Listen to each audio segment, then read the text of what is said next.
Oi, Naísa. Tá sempre com o cabelo parecendo de Playmobil. Oi, Naísa. Adorei a cor nova do cabelo. Obrigada. Gente, a Naísa é nossa voluntária, por isso que ela conseguiu entrar aqui antes de todos. Atrapalhei a conversa. Não.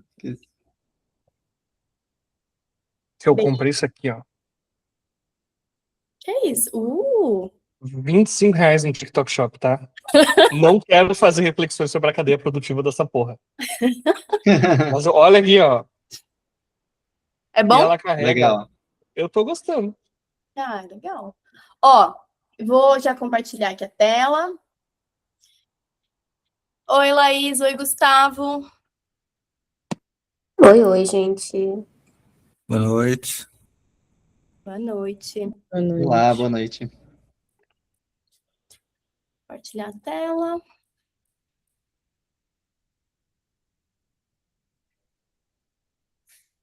Pronto.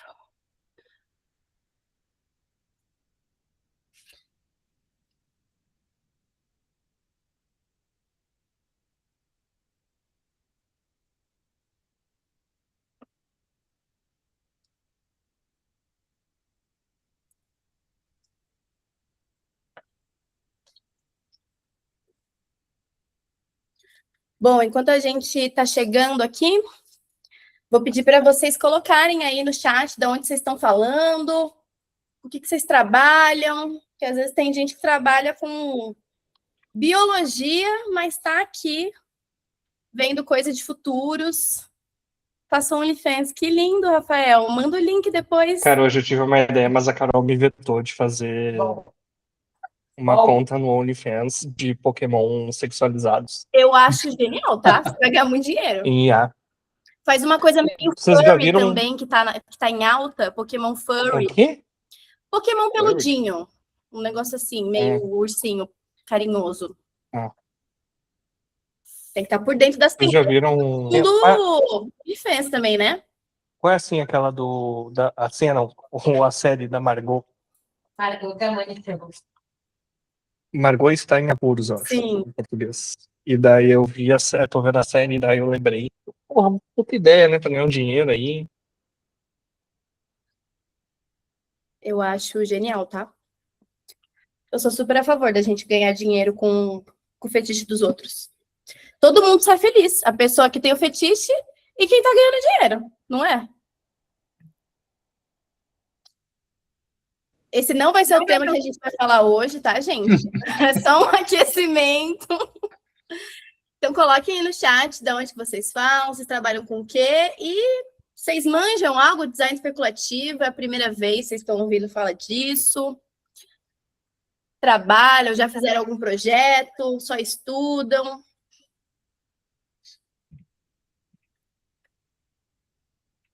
Essa é a Janete Bia. A minha Oi, favorita. Janete. Falaram muito de você, viu?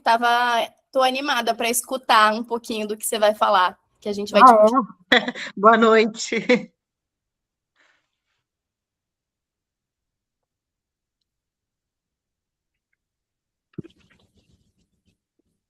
Bia, a Carol tá querendo entrar aqui.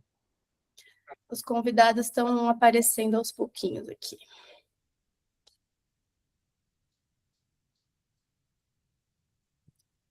Pronto. Hello. Olá.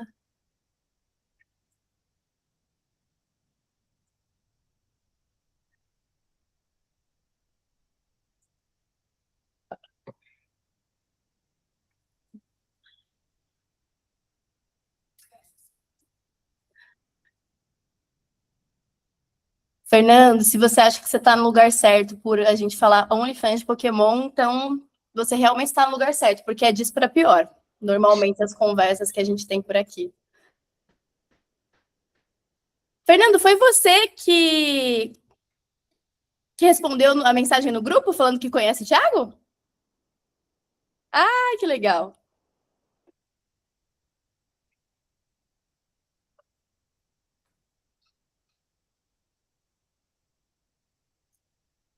Oi, Otávio. Quem mais que está entrando? Laís, acho que já falei oi para Laís. Maria, Tanise. Bom, gente, eu vou começando, porque a primeira parte eu vou mais falar um pouquinho, uma introdução sobre a do amanhã e sobre um pouco da proposta desse do Amanhã Convida. E a gente já segue com o nosso roteiro aqui do script. Mas, enquanto isso, eu gosto de ter um chat bem movimentado, até para vocês conversarem entre si. Então, mandem aí, né, da onde que vocês estão falando, com o que vocês trabalham, qual que é o contato de vocês com design especulativo, ou design de futuros, ou tangentes aí. E, para começar, antes da gente entrar aí no projeto super legal dos futuros marginais que o Rafa vai compartilhar, vou apresentar brevemente a do amanhã. Eu não sabia que estava com esse efeito de transição terrível, talvez outros slides também estejam, então é isso. Nós somos um laboratório brasileiro de, principalmente, pesquisa e design especulativo, e a gente é movido pela imaginação coletiva. Então, tudo que a gente faz aqui é pautado pela inteligência e imaginação coletivo brasileiro. A gente sempre parte daquilo que existe, a gente imagina o que não existe e constrói caminho entre os dois. Então, a gente conecta ali desde os sinais dispersos, né, não óbvios, até os sinais mais fortes, as tendências, e a partir disso a gente vai construindo essas imaginações ou especulações para que a gente construa esses caminhos que são mais preferíveis, que são desejáveis, para que a gente consiga, pelo menos, influenciar futuros que sejam melhores. Então, muito do que a gente faz aqui, o nosso principal objetivo é criar coisas ou experiências que as pessoas possam tocar, rir, questionar, brigar, testar, conversar, porque para a gente conseguir trabalhar com o futuro, a gente precisa aproximar ele do presente. Então, nada melhor do que usar todos os nossos sentidos para conseguir entender melhor as possibilidades de futuro e decidir melhor no presente. E uma das coisas que eu bato muito aqui na tecla na do amanhã é que a gente precisa socializar novos imaginários, porque os imaginários de futuros que a gente tem estão muito saturados. Então, é aquele futuro azul, é aquele futuro muito centrado no trabalho, centrado na produtividade, sem diversidade, e aqueles futuros que são apresentados em filmes de ficção científica e outras formas ali de mídia, que faz com que a gente visualize um futuro distópico. Então, fica muito no nosso inconsciente, às vezes até consciente, que o futuro ele é horrível, ele é péssimo, ele é tenebroso. Então, para a gente mudar essa percepção, a gente precisa socializar novos imaginários e mostrar novas possibilidades de futuros que não sejam distópicos, caóticos e terríveis. E é muito mais difícil imaginar futuros melhores do que imaginar futuros que são distópicos. Então, por isso, a gente faz esse trabalho de imaginação coletiva e sempre focado no Brasil. Então, aqui, como a gente falou, né, a gente falta essa questão da gente imaginar, e imaginar está diretamente correlacionado com o nosso sonhar. Então, aqui a gente fala que a gente está vivendo num momento de sonhostase, onde não sonhamos mais, essa inteligência do sonhar se perdeu. A gente, às vezes, não tem nem tempo para dormir, não dorme direito, então o sonhar oniricamente, ele acontece, mas a gente não lembra, porque a gente não tem mais essa prática, e a gente fica sempre preso nesse modo de pensar lógico, racional, e a gente vai deixando que o futuro aconteça. Então, a gente precisa sair desse extremo da sonhostase e ir para esse extremo, sonhorragia, que é os dois termos a gente que criou aqui, porque a gente precisa desse fluxo violento, né, de sonhos e imaginação para tentar sair dessa paralisação de imaginar e de sonhos que a gente tem. Então, é trazer mais assim visível, é conseguir brincar com as possibilidades, com o desconforto, com a incerteza, para que a gente consiga caminhar para esses futuros melhores. E aqui a gente fala de futuros em brasileiro, porque falando de futuros em inglês, com palavras em inglês, né, e nomes e pessoas de fora do Brasil tem demais, então aqui a gente valoriza a nossa cultura, a nossa diversidade e a nossa língua, e a gente quer criar todos essas possibilidades de futuro sempre com um jeitinho, ousadia e alegria.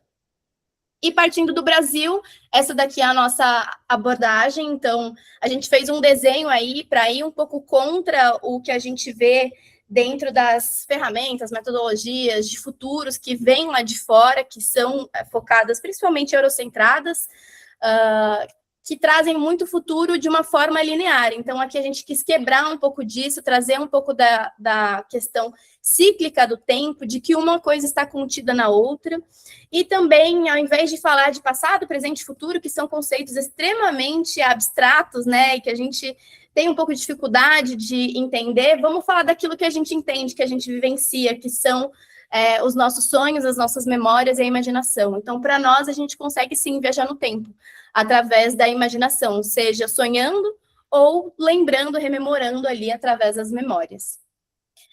E junto com isso, a gente tem o nosso método ali, nessa metodologia proprietária, que ela é super caótica, a gente chamou ela de jeitinho marginal, que é uma coisa bem considerada doida quando o pessoal passa ali por ela, porque a gente começa sem precisar delimitar para onde a gente vai, o que a gente vai fazer, e a gente passa muito ali pela livre associação, que é um conceito da psicanálise. Então, a gente vai deixando as conversas acontecer, a imaginação ali pulsar, e as coisas que vão vindo na cabeça vão sendo jogadas, ou como a gente fala, vomitadas, para que a gente tenha um percurso de pesquisa, de projeto que use muito mais da nossa inteligência coletiva, do nosso repertório individual e histórico, né, que considere não só o que a gente sabe, mas também o que a gente sente, as nossas vivências, o nosso histórico, para que aí sim a gente comece a fazer conexões, interpretar.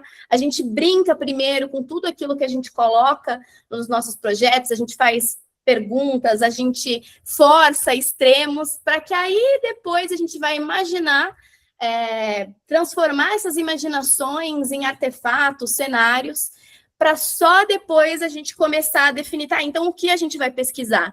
Então, o nosso processo, ele parte muito de uma investigação, que é quase a investigação da criança, né? Ela vai, agora eu quero fazer isso, agora eu quero fazer aquilo, e vamos agora brincar, agora eu não quero mais brincar, agora eu quero comer, quero fazer uma coisa mais certa, para que aí, mais no final, a gente consiga definir e seguir aquela lógica de projeto. E isso muda muito a complexidade dos nossos projetos, porque é um processo que vai muito contra toda aquela coisa corporativa, né, de ter um começo, meio e fim super estruturado, com várias ferramentas, e fica muito mais lúdico e gostoso também. Então, o nosso grande objetivo aqui na Do Amanhã é criar esses espaços onde a gente possa pensar o tempo. A gente não gosta de falar só do futuro, a gente quer olhar o tempo, né, passado, presente e futuro, e sempre de forma coletiva, lúdica e radical. E aí, esse Do Amanhã Convida é um primeiro evento aqui, mas a ideia é que eu tenho amigos e conheço pessoas muito incríveis e maravilhosas que sempre estão fazendo, seja estudando, seja fazendo um projeto pontual, seja participando de algum tipo de coletivo, ou, não sei, pesquisando algo, que vale muito a pena ser compartilhado, porque é algo muito específico, muito nichado, e são projetos que, normalmente a gente não veria isso no mundo corporativo, mas que é importante, é muito importante. Então, aqui esse espaço ele é pensado para a gente trazer esses temas com essas pessoas que estão influenciando outros futuros e principalmente sonhando coletivamente para o Brasil.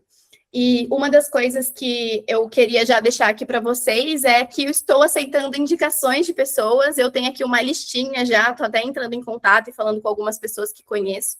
Não necessariamente a pessoa precisa falar de futuros ou design especulativo, porque esse também pode ser o meu trabalho. Eu posso fazer a conexão, né, do tema que a pessoa está falando em relação à pesquisa, a futuros, à estratégia. Mas quanto mais a gente puder falar, né, de temas de impacto social, né, da natureza, político também, eu sou muito a favor da gente debater pautas políticas quando a gente fala de futuros, e como a gente não tem esse espaço, é um tema que é delicado, mas não deveria ser. Então, se eu posso criar um espaço para isso, que esse seja o espaço. Então, hoje aqui a gente tem como convidado o Rafa Bittencourt e o Thiago Santos, e eu vou só mediar, não vou me apresentar, não vou fazer nada. Em próximos eventos a gente fala um pouquinho mais do meu lado e do amanhã.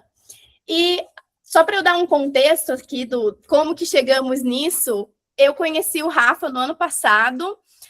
Ele acabou entrando em contato comigo e a gente se conheceu no Hacktown, e aí foi amizade à primeira vista, porque ficou eu, ele e o outro amigo dele, um amigo que estava comigo, e a gente ficou o evento inteiro juntos, só conversando, fofocando. A gente foi muito unido pela fofoca e principalmente, acho que pela crítica, né, Rafa? A gente sempre criticando as coisas e discutindo temas, que fez com que a gente tivesse conversas e levasse ali tanto o tema do trabalho que ele vai apresentar para as nossas discussões, tanto temas em relação a incômodos que a gente tem com o mercado, com a área de futuros e com perspectivas que a gente tem de como que esse tema tem sido falado, debatido e praticado aqui no Brasil. E, para começar, queria começar aqui com o Rafa já se apresentando. Então, quem que é você na fila do pão, Rafa? Bah, eu sou a pessoa que fala cacetinho, né, galera? Eu sou de Porto Alegre, então tem um pouco disso. Sou head de design na Milka, um estúdio de produtos digitais. E eu acho que é isso. Sou casado e felicíssimo com Carolina Alves, que está aqui do meu lado. Deixa eu ver se eu consigo aparecer aqui. Oi! Ai, meu Deus, faz um tapão nela. E então essa, minha personalidade é ter esse sotaque neutro do Sul, ser casado com Carolina e colocar o trabalho, às vezes, acima de outras coisas importantes, quando eu não quero botar o trabalho acima de outras coisas. Tiago, você está com nós? Sim, estou por aqui. Então, gente, eu sou gateiro, para além do óbvio, tá? Porque vocês já viram ali que eu sou diretor do Coletivo Abrigo, né? Tava ali na chamada, mas para além do óbvio, eu sou gateiro, eu gosto de cuidar de planta, eu sou companheiro da Dianita, então a nossa rotina é um pé Brasil, um pé Colômbia, né? Porque ela é colombiana. E eu sou teólogo de formação, sou religioso, mas trabalho também com comunicação, com design e com os projetos de impacto social do Coletivo Abrigo. Acredito que é isso. Massa. E agora, queria saber como que foi que o bichinho do design especulativo picou vocês? Porque normalmente é um bichinho que pica e a gente fica meio neurótico só caçando mais bichinhos do design especulativo para ser picado novamente. Então, como que foi para você, Thiago, que chegou nisso com o convite do Rafa, né? Conta aí pra gente. Eu acho que pensar um futuro utópico, né? A gente tu falou ali da dificuldade que a gente tem de pensar futuros bons, né? Para além do futuro distópico. E eu gosto de pensar nesse futuro utópico não como um futuro inalcançável, né? Mas talvez, como diz o Galeano, é aquele norte para o qual a gente precisa caminhar, né? Ainda que talvez a gente não chegue, mas ele nos norteia na caminhada, né? E eu gosto de pensar um pouco desse futuro utópico. Acho que nascer, crescer, viver no Sarandi, com tantas demandas sociais que se apresentam, que nos atravessam, me faz querer pensar num futuro melhor, né? E eu acho que também é isso que o Coletivo Abrigo tem feito dentro da comunidade, né? Pensar o desenvolvimento integral dessa comunidade, pensar a transformação integral dessa comunidade. E acho que isso já vinha nos atravessando. Eu, como também trabalho na área do design, sempre gostei de pensar soluções criativas para as nossas demandas sociais, né? Mas acho que o design especulativo, de um modo particular, ele chega junto com o Rafa, né? Na nossa vida, assim, porque o termo a gente não conhecia, as ferramentas a gente não conhecia, essas experiências dos encontros que o Rafa promoveu conosco ali no Coletivo Abrigo foram muito importantes para a gente entender um pouco e organizar um pouco as coisas que a gente sabia que precisavam acontecer e que a gente gostaria e quer que aconteça dentro das nossas comunidades, mas a gente não sabia chamar essas coisas pelo nome, né? E acho que quando a gente conhece o nome das coisas, também nos ajuda a nos instrumentalizar naquilo que a gente está fazendo, né? Então foi assim que o bichinho do design especulativo nos picou, né? Me picou. Eu gosto muito disso que você falou, né? Tipo, a gente fazia, mas não tinha o nome, a gente tinha um pouco de noção, e aí a gente começou, acho que isso vai ampliando, né? Quando a gente vai entendendo que aquilo tem uma forma de fazer, um conceito, porque eu falo muito que, para mim, design especulativo é quase que é algo inerente do brasileiro. A gente é muito do sonhar, do imaginar possibilidade, e vai muito na brincadeira. Então, eu até gosto de evitar esse palavrão, né? Design especulativo, que parece uma coisa super um bicho de 7 cabeças, mas quando a gente vai ver uma joaninha fofinha, que tipo, a gente ama e a gente cuida e nem sabe. Muito legal. E você, senhor Rafael? Eu tô tentando não dar nome aos bois, tá? Mas eu descobri o futurismo por um popstar brasileiro do futurismo, e eu, de cara, rejeitei, porque eu achei que não tinha nada a ver comigo, que tinha que pegar 2 ônibus para ir para o trabalho, levar a marmita, chegar meia-noite em casa, ter que sair no outro dia às 7 da manhã. E eu achava que era coisa para quem sabia codar, quem popstar, ou para quem sabia codar, para quem gostava de, sei lá, sabe? Tipo, não sei se vocês já abriram deram aquele comando inspect no computador, no navegador, qualquer coisa. Eu tinha a noção que era aquilo ali, sabe? Essa estética meio Matrix, futuros azuis. Eu não gostava de futuros azuis, então eu achava que não era para mim. Eu conheci o termo porque Carol, minha esposa, fez mestrado em design estratégico, e ela que falou sobre design especulativo. Então eu acabei conhecendo por ali. Eu fui mergulhar mais quando eu trabalhei com a Catarina Papa, que para mim é uma amiga e uma grande referência assim, em design especulativo. Ela tem uma empresa chamada Rito, para quem quiser saber mais. E ela que eu acho que fez a minha catequese do design especulativo. Então eu aprendi muito com ela, e daí ali eu comecei a entender que dava para fazer coisas mais legais do que futuros azuis, né? Então, por isso que não tem azul nesse projeto, gente. Então é isso. Curioso que a Catarina Papa fez a sua catequese, né? Achei interessante. Bom demais, piadas prontas. Vou repetir 10 vezes agora. Vamos lá.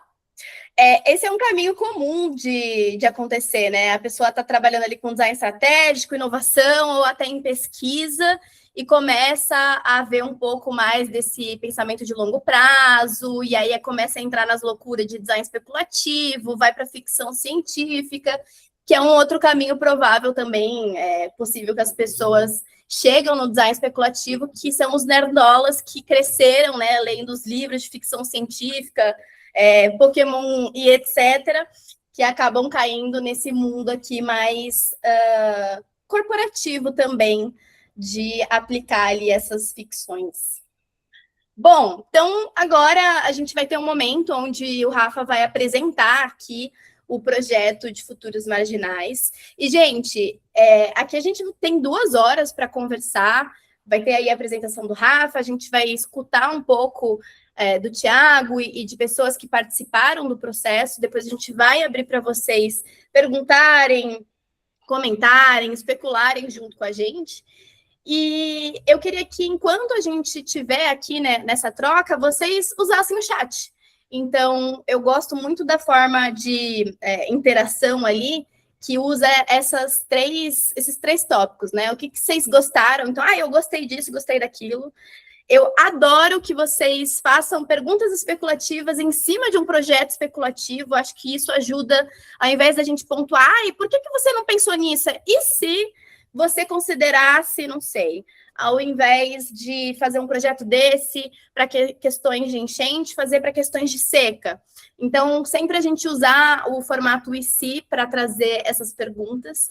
E Caso vocês se lembrem de referências, sejam elas projetos reais, pesquisas, ou uma notícia que você viu, um livro que você leu, eu acho super legal a gente ampliar nosso repertório. Então, coloquem no chat o link, o nome, que a gente vai mapear tudo isso e criar um documento com todas essas referências que vocês mandarem. Então, é isso. Eu vou passar a bola para Rafael Bittencourt. Então, Boa. é com você, querido. Bom, galera, então vou falar um pouco mais do projeto, mas no início já queria fazer um disclaimer importante. Dois, né? O primeiro que eu tenho TDAH. Se vocês mandarem muita coisa no chat, eu vou acabar fechando ele, porque eu vou me distrair e daí eu vou parar de interagir.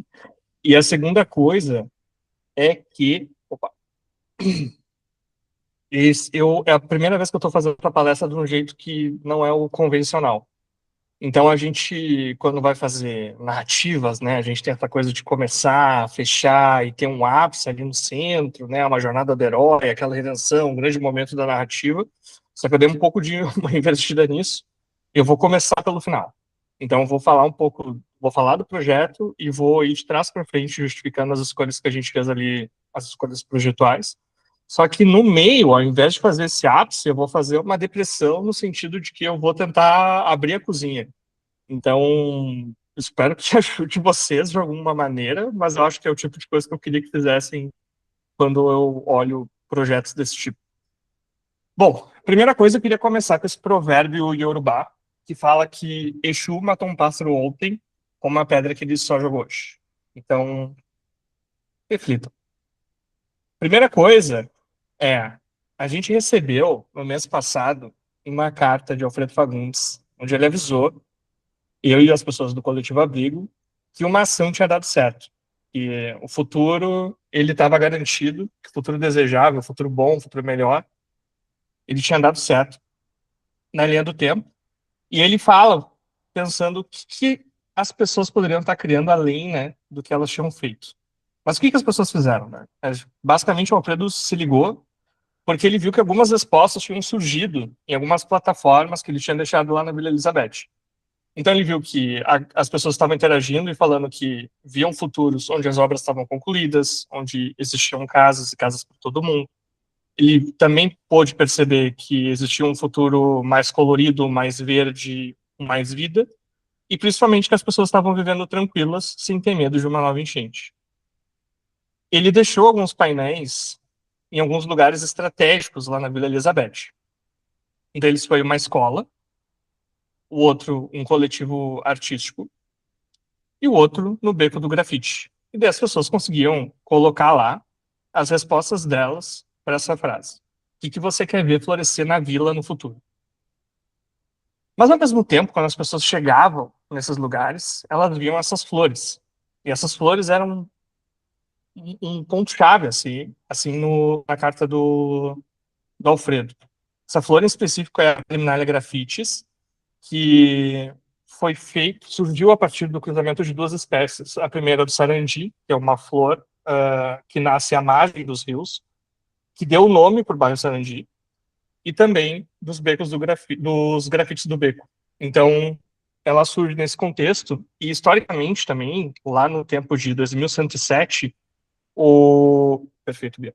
Mas lá em 2107, ele diz que essa flor foi um símbolo de resistência ali do bairro, né? Mostrando que os futuros estavam mais coloridos, mais plurais, enfim. No caminho para o Beco do Grafite, as pessoas conseguiam ler essa frase, né? Que o Alfredo aplicou um stencil ali, para a galera começar a se introduzir para o tema, que dizia semeie futuros desejáveis. Mas as pessoas só foram pro Beco do Grafite preencher os murais nos outros lugares também, porque elas receberam uma carta do Alfredo antes daquela carta que eu mostrei para vocês agora no final. Essa carta, ela falava justamente disso, que o Alfredo era uma pessoa que estava nesse ano de 2107, que fazia parte do Ministério do Amanhã, que era um dos responsáveis pela integridade da linha do tempo. E ele tinha visto no jardim dele que essa flor, a Terminalia graffitis, estava começando a ficar acinzentada. Isso não era uma coisa comum para aquela flor. No futuro, nós viramos o Ministério. que é um pouco gospel também, né? Agora o Thiago vai poder falar mais disso no final. Mas essa flor, ela não fica cinza. Então, ela sempre é muito colorida. Então, o que ele fez? Ele voltou no tempo e viu que as pessoas tinham parado de pensar nos futuros e que, na verdade, para garantir que o futuro acontecesse, não tivesse mais essa falha na linha do tempo lá, no tempo do Alfredo, as pessoas precisassem pensar o futuro umas com as outras. Então, ele fez essa intervenção na Vila Elizabeth, no Sarandi, em Porto Alegre, para que as pessoas pudessem olhar o futuro que as pessoas, que a galera, os moradores, estavam pensando, né, para o território, e pudessem cocriar em cima disso. E também o Alfredo, muito sagaz, né, usou uma tecnologia ancestral, né, do código, fez um site onde as pessoas podiam também colocar os quereres, os desejos delas ali para o futuro, e de maneira que ele conseguisse pegar tanto o input do mural quanto aqui no site, né, dos desejos das pessoas para o futuro. E esse é o projeto Futuros Marginais. E agora eu vou começar a entrar um pouco na cozinha com vocês. Todo esse processo, ele foi feito muito à mão. Então, uma das coisas que foi priorizada nesse projeto foi que tivesse esse caráter mais manual, mais sujo no sentido de rústico, assim. E foram feitos muitos protótipos aqui, nada azul. Nada azul. E eu posso entrar um pouco mais nos materiais aqui com vocês, mas só queria mostrar um pouco, dividir um pouco mais do processo em si. E, ao mesmo tempo, também foram validadas algumas alternativas aqui, né? Então, quando eu mostro ali todos os artefatos que o Alfredo instalou na vila, todos eles também foram imaginados de outras maneiras, né? Não tanto digitalmente quanto fisicamente. Mas, mais do que isso, eles foram pensadas... E eu sou colorado, galera. Tem mais isso, né? Apesar de não gostar de futebol, eu sou colorado. Mas também foi pensada uma estratégia de projeto. E pense assim, a gente tem um morador que não tem contato com futuros e essa pessoa vai ter ela vai tirar o cabaço do futuro. E daqui que eu preciso fazer? Eu preciso que ela seja introduzida, preciso que ela tenha mais pontos de contato e preciso que ela feche aquela experiência dela, que eu consiga arrematar ela no sentido de responder os porquês que a gente está fazendo aquela instalação. Então, a gente teve uma estratégia de ter um convite e um fechamento, né? Então, o convite aqui foi a carta do Alfredo, que a gente distribuiu 100 cartas nas caixinhas correio ali das pessoas que moram em volta do beco. E na ativação, a gente teve essas 3 estratégias de ter 3 artefatos distintos. O primeiro, o stencil, que era um artefato pensado para ser um artefato de comunicação. A flor para ser esse artefato especulativo mesmo, né, de ficcional, digamos assim, onde as pessoas podiam ir lá, tocar na flor, ver, e era quase um easter egg, assim, se vocês forem pensar, no sentido de que a pessoa lia a carta, ele não falava da flor, tipo, a flor está no beco do grafite, ele só falava no sentido mais descritivo, e quando a pessoa chegava no beco do grafite, ela via que a flor existia no presente. Então era um pouco nesse sentido também mais diegético, né, de tentar se inserir um pouco mais no contexto das pessoas, e o mural, né, que fosse esse artefato participativo. E daí, por fim, né, o site fechando tudo e também com algumas partes onde a gente explica por que do design especulativo, por que pensar futuro, enfim. Foram feitas 3 alternativas pensando nesses 3 artefatos. Então, uma narrativa mais... que não tinha... Antes de chegar no Alfredo, né, digamos assim, a gente pensou em uma narrativa que fosse... E se o futuro fosse encarado como um presente? E se o futuro viesse do beco do grafite e fosse a partir disso? E se o futuro fosse uma pessoa vindo para o presente, falando dele, falando de como o futuro é para nós, né? Então, dá para ver que teve alguma mesclagem aqui das alternativas que foram imaginadas também. Mas o mais importante é que esse processo criativo ele surgiu a partir de uma pergunta diretriz, que foi: quais futuros você quer ver florescer na Vila Elizabeth? E aqui começa a aparecer algumas fotos interessantes, tipo da dona Janete, que está aqui entre nós, e do Thiago, mas que da galera do abrigo que começou a co-criar. Então, a gente está falando de um projeto de design especulativo, mas está falando de um projeto de design especulativo participativo, né? E radical. Depois eu vou falar um pouco mais sobre isso também.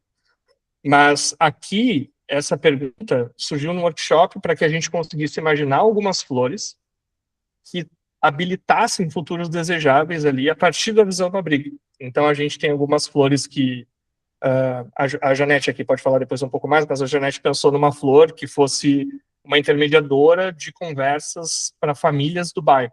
de maneira que as pessoas conseguissem conversar com a flor e a flor processasse aquela mensagem e dialogasse com a outra pessoa de um jeito que não fosse ferir a outra pessoa, que fosse trazer mais um caráter restaurativo para as relações, enfim. Tiago pensou numa flor que ela fica pendurada nas árvores e à noite ela larga uma espécie de pólen que vai iluminando as ruas do bairro. A Poli pensou numa flor... Exato, queria criar uma grande árvore dessas flores. A Poli pensou numa flor que as pessoas pudessem... Que ela se adaptasse ao gosto pessoal de cada um, né? Então fosse uma flor que fosse, de alguma maneira, combater a fome, mas também colaborar para que a pessoa tivesse uma dignidade, né? Tipo, mata a fome com as coisas que tu quer comer, né? Não com as coisas que tem. Meio que contra a ração do Dória, né? Olha só que legal. E o Eduardo pensou numa... O Eduardo é antropólogo, é muito legal a dele, porque ele pensou numa flor que tu tropeçasse e a partir disso tu teria que ter boas conversas, né? Então tinha um mecanismo ali da flor para que a galera, né, tivesse esse papo, mas né, na rua, assim, entre os moradores. E daí, por que pensar em flor, né, nesse sentido? Porque a ideia do projeto aqui, nesse estágio, era que o futuro fosse encarado como um convite gentil. Então, de maneira que a gente não tivesse uma relação... Eu vou falar essa palavra, mas não precisa ser tão dramático. Mas não tivesse uma relação tão violenta com o futuro.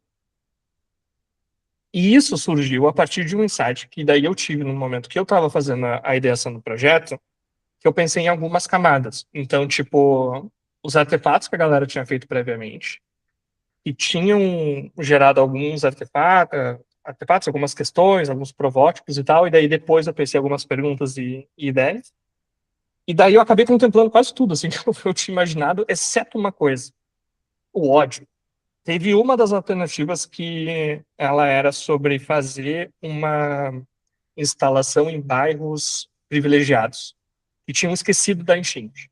A enchente aqui em Porto Alegre foi em 2024, já se passou 2 anos, e a gente tem um prefeito, o Melo, que está muito interessado em repetir esse evento, esse ano. Então, não tem como não ter ódio no momento desse. Porque quando tu faz parte de uma comunidade que foi muito violentada, tanto no nível simbólico quanto material, eu não tenho como ter amor por qualquer pessoa que esteja acima e com poder de decisão para mudar isso. E não mudou. Então, o ódio, nesse processo, ele é quase inevitável. Tem uma autora que eu gosto muito, que é a Leslie Ann Noel, que fala sobre isso. Deixa eu botar aqui. Que ela fala sobre isso num livro dela que ela escreveu sozinha. E quando, se alguém for procurar, eu tenho esse livro depois do final para mostrar para vocês. Que ela fala que é justamente isso. Quando a gente está trabalhando com comunidades que foram marginalizadas, é muito difícil não vir esse sentimento de ódio. E daí eu não segui com essa alternativa de fazer essa devolutiva, essa vingança, digamos assim, para as pessoas que tinham mais privilégio aqui na cidade. Porque eu decidi ir para um lugar de alegria. Então, no sentido de que, ao mesmo tempo que é muito importante a gente ter essa consciência de que esse sentimento ruim de ódio, de vingança vai aparecer, a gente não pode delimitar o aspecto simbólico de uma comunidade marginalizada só por coisas ruins. Então, aqui foi uma decisão projetual de fazer justamente essa escolha de vamos com essa abordagem gentil, otimista, de futuros desejados. E não vamos com a raiva. Porque se a gente for com a raiva, a gente provavelmente vai ficar no mesmo lugar que a galera tem de significado de uma comunidade periférica. Isso dialoga muito com a esperança. Porque quando a gente vai olhar para o Freire, ele fala também sobre essa relação dos sentimentos negativos. E eu não estou falando negativo, mas eu sei que pode ser uma coisa ruim, tá? Uma coisa errada. Mas esses sentimentos negativos, eles também acontecem, só que a coisa mais... Ele tem um livro dele, da Pedagogia da Esperança, que ele fala, a coisa mais radical que uma pessoa que está numa posição de oprimida pode fazer é devolver de um jeito otimista esse sentimento. Então foi essa diretriz assim, do projeto. Gente, eu não chorei nessa parte, eu sempre choro, tá? Foi tô ficando adulto já. Ó, e calejado. E daí, isso tudo surge porque a gente começa a delimitar uma parte do projeto que começa a ser mais criativa, mas com esse marco muito claro dos requisitos que a gente tem a nível técnico. E esses requisitos de projeto, eles foram delimitados junto com as pessoas do Coletivo Abrigo. Então, o primeiro é... peraí.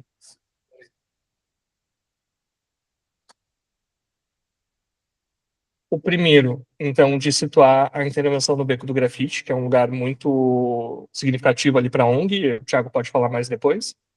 O segundo, de justamente ter essa abordagem ética e sensível. Então, pensem assim, a gente está fazendo um projeto de design especulativo, e eu estou falando de um lugar que teve uma enchente há 2 anos. Eu não posso fazer um projeto de design especulativo que prometa uma solução e seja muito ficcional, a ponto de enganar as pessoas. Então, ele estava nesse lugar, esse requisito.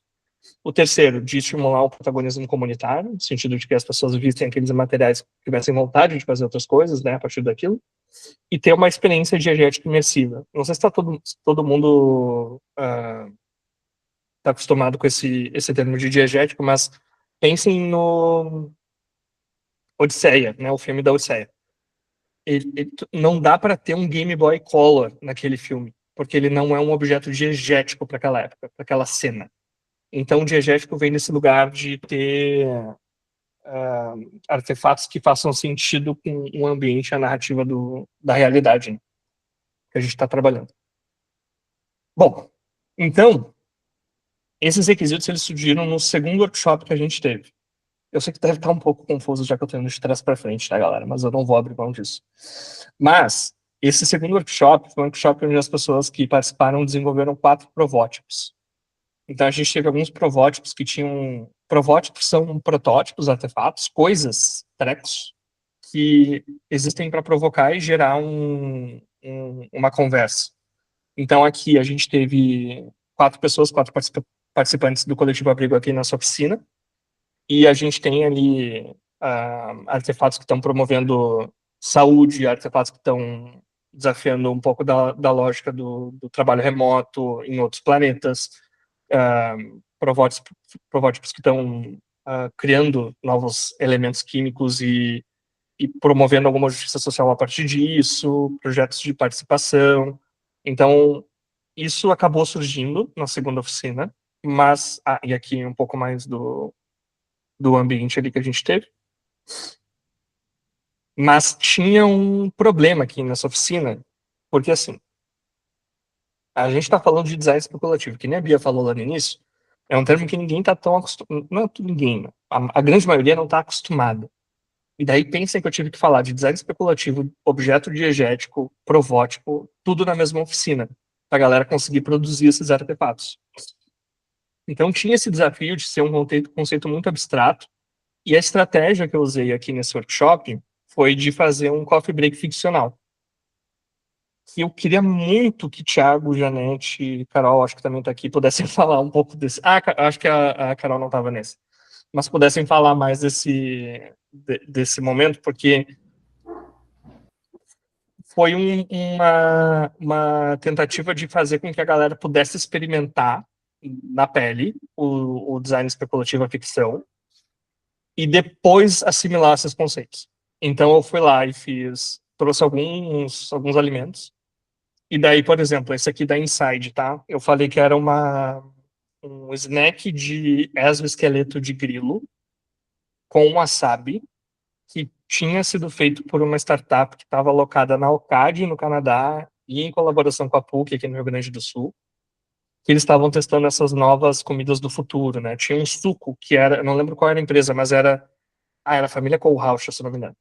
O suco era de uma família, que daí eu até falei, peguei na feira de orgânicos hoje do Menino Deus, o bairro que eu moro aqui. E era um suco feito com água da chuva tratada, outro da Coque Serra, por exemplo, que era produtos lácteos de uma cooperativa da Serra Gaúcha, que todo o excedente de dinheiro que eles tinham na produção, eles realocavam em educação, de maneira que as novas gerações continuassem na Serra, para não ter essa evasão, né, da geração mais nova.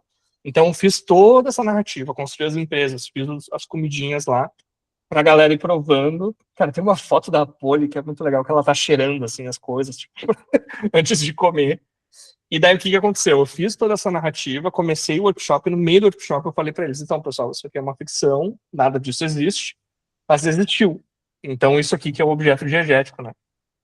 E ao mesmo tempo também eu fiz uma para numa estratégia de ancorar, digamos, a experiência ali desse segundo workshop, fiz essa exposição de algumas imagens feitas com inteligência artificial sobre alguns cenários, para que eles imaginassem que aquilo ali era a grande novidade, né, do dia. E, enfim, né, não questionar tanto o coffee break. Só que essas imagens, elas foram criadas a partir de cenários que eles já tinham imaginado. Então, ali tem um portal, tem uma estátua, a Polystech, o Beco do Futuro, algumas plantas futuristas, os ETs que vieram visitar os grafites lá na Vila Elizabeth. Então, tem várias coisas ali que surgiram a partir dos cenários. E esses cenários foram que eles imaginaram através de um exercício de imaginar jornais do futuro. Então, eu dei uma folha para cada um, para que eles pudessem imaginar qual notícia eles queriam estar vendo no futuro e tivessem que desenhar e exercer toda uma prática ali de construir a narrativa, enfim. Daí um pouco aqui desse dia. Acho que uma coisa importante, assim, também teve uma coisa que o Thiago me falou que para mim foi bom para legitimar, mas ele falou, a gente está se sentindo cuidado, porque geralmente é a gente que cuida. Então, também uma preocupação que nesses workshops iniciais foi de justamente ter um coffee break legal, de ser num lugar legal, uma música legal, slides bem feitos, sabe? De ter toda essa atmosfera para que a galera pudesse só fazer o que tem que ser feito, sem precisar se preocupar do tipo, tá, mas quem é que vai levar o café? Tá, mas não sei o quê. Então, também teve essa preocupação. E eu não sei se vocês notaram, mas os outros lá, quando a gente está no workshop da Flor, por exemplo, ele já foi no Coletivo Abrigo, lá na sede deles. Então, existiu também essa estratégia de ir soltando um pouco as rédeas do projeto para que a galera conseguisse se sentir mais pertencente, assim, mais líder também. Só que a galera só conseguiu fazer essas capas porque antes eles tinham queimado os futuros azuis deles. Então, um exercício que eu fiz foi de dar um probe, que a gente chama, que é uma sonda cultural, né, que a galera traduz. Mas pensa que é um kit, um workshop em EAD que a gente faz, e eu dei esse kit para que eles pudessem escrever os futuros deles, futuros cansados, e queimar aqueles futuros. Por que eu fiz isso? Para que eles conseguissem, nesse primeiro workshop, zerados, vamos dizer assim, e pudessem imaginar outros futuros que não sejam esses pessimistas, né? E isso surgiu porque num papo com o Thiago, lá no início do projeto, a gente identificou esse desafio de que seria muito difícil as pessoas imaginarem futuros sem enchentes. E daí lembrem que no início da apresentação eu mostrei para vocês que as pessoas, teve uma pessoa que falou exatamente isso, um futuro sem enchente. Que para mim é tipo, puta, uma conexão muito foda, assim, é uma coisa que a gente pensou desde o início. E daí quando eu falo das enchentes, eu não sei se vocês têm dimensão do que foi. Principalmente quem não é daqui, quem não viu a água ao vivo, ou quem não foi afetado. Em números, que para mim é um dos mais importantes, eu acho que eu queria fazer um exercício de que vocês olhassem o lugar que vocês estão agora, e imaginassem a água em 3 metros de altura. Então vamos fazer um exercício de imaginar. A água está a meio metro. O que vocês perderam? A água está a 2 metros. O que vocês perderam?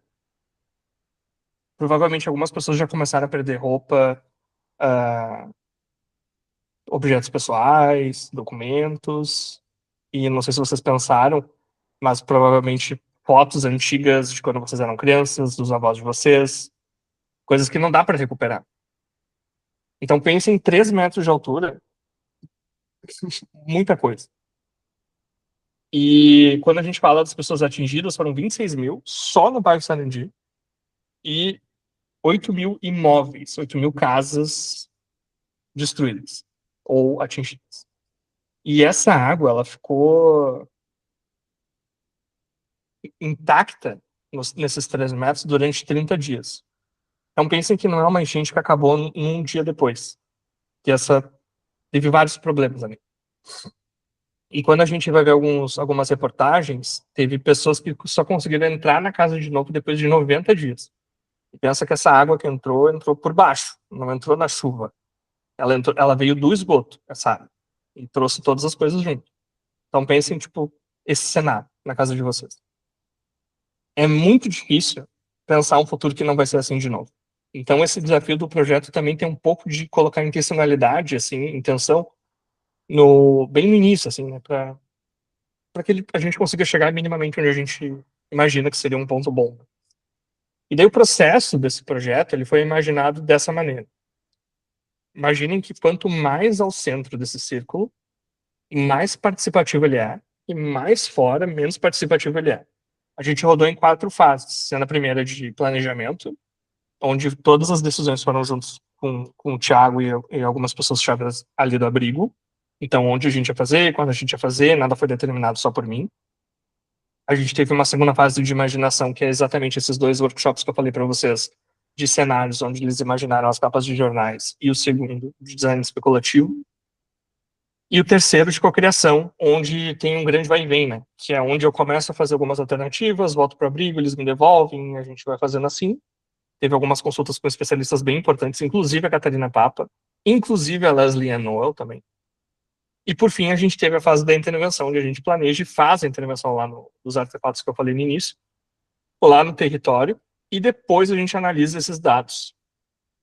E uma das coisas que eu queria contemplar aqui é que sonhar é em todos esses processos. O aspecto de imaginação assim mais lúdico, né, do sonho e tal, ele vai acontecer sempre. E daí, provavelmente, quem está mais familiarizado com o trabalho de futuros já vai ter visto esse cone do Vorus. Teve até uma atualização dele, mas é um grande foda-se. Mas ele é basicamente isso. Então, basicamente, a gente tem alguns cenários ali, né? Se o futuro continuar do jeito que tá, ele vai ser o futuro provável. Se a gente esticar um pouquinho, ele vai ser um futuro plausível. Mas se a gente colocar um pouco mais na margem, ele é um futuro desejável. Ele não é um futuro provável, mas é um futuro plausível. E mais que tudo, ele é um futuro possível. E quando eu apresentei no convite para as pessoas do abrigo esse cone e toda a metodologia do trabalho que eu acabei de mostrar, teve uma dificuldade muito grande de entender essas nomenclaturas de futuro possível, futuro desejável, provável, enfim. E até falar que o projeto é sobre futuros, eu acho que também é muito estranho, assim, para quem nunca pensou sobre isso, assim. E teve uma frase do John que me pegou demais, que ele falou: galera, a gente vai esperançar. E aquilo ali resumiu para mim os futuros desejáveis. Então não precisei mais ficar falando do que era futuro desejável, o que tinha no futuro desejável, por que ele era possível. Eu conseguia só falar isso através desse ato de esperançar. Então, quando eu falei ali para vocês do futuro desejável, não sei se vocês notaram, mas eu falei que ele é um futuro marginal. E é esse lugar que eu comecei a chegar de conclusão assim, nesse trabalho. Que se tem alguma coisa que o Vorus fez certa nesse cone, foi colocar o futuro desejável à margem do próprio cone. Porque quando a gente pensa em futuro marginal, a gente está falando de futuros desejáveis. E esperançar todo mundo entendeu o que era, exatamente. Então, a gente está falando de futuros de que, desde o início, né, desde que o Vorus pariu, né, esse conceito, os futuros desejáveis já eram futuros marginais por definição. E lembra que eu falei daquela carta que o Alfredo deu pra gente, que foi a última coisa que ele mandou? A gente fez uma leitura nessa carta, num último workshop que a gente teve depois da intervenção, enfim. Eu queria entender como é que foi o processo para a galera da Abrigo. E ainda bem que a gente tem um rockstars aqui do processo. Thiago, Carol, Janete, não sei se mais alguém vem. Mas que eles puderam falar um pouco mais sobre como foi o processo para eles. E daí teve alguns aprendizados, assim, que quando a gente entra numa clusterização, assim, do processo, que teve 4 grandes coisas que aconteceram. O primeiro, o desenvolvimento de capacidades. Então a galera do abrigo entendeu que conseguiu se desenvolver. A Janete fala bastante sobre isso, queria que depois ela falasse sobre. Mas que teve essa coisa de ficar mais confortável em falar em público, da criação. E a galera que foi em quase todos os workshops, tu conseguia ver a complexidade dos artefatos que eles faziam, era muito legal de ver. segundo, de fortalecimento comunitário, então de que as pessoas do abrigo começaram a se entender, né, como mais parte do mesmo grupo e corresponsáveis também pelas ações. O terceiro é da ressignificação de futuros, então daquele lugar de que o futuro é azul, péssimo, uma coisa ruim, para que ele pode ser bom, para que ele pode ter mais cor, para que ele pode ter mais vida. E o mais importante de ver o futuro no presente. Teve um depoimento do John, que é um professor que faz parte do abrigo ali, professor da rede pública, que ele fala, eu fico pensando em quais futuros eu quero receber, né, quais cartas eu quero receber do Alfredo Fagundes no futuro. Então, de que as coisas, ele falou, né, desse entendimento que tudo que eu faço no presente está moldando o futuro, mas que essa imaginação também ela é muito importante para que eu consiga orientar o que eu estou fazendo no presente. Então, assim, no geral, esse projeto ele é um projeto que ele foi focado para a Vila Elizabeth. E daí, quando eu falo que ele teve uma abordagem comunitária, é nesse lugar, né, de comunidade. Só que, ao mesmo tempo, ele teve muito impacto no abrigo, porque tem um conceito chamado meta-design nesse processo projetual, que a gente pensa o design que a gente vai fazer e como a gente vai fazer esse design.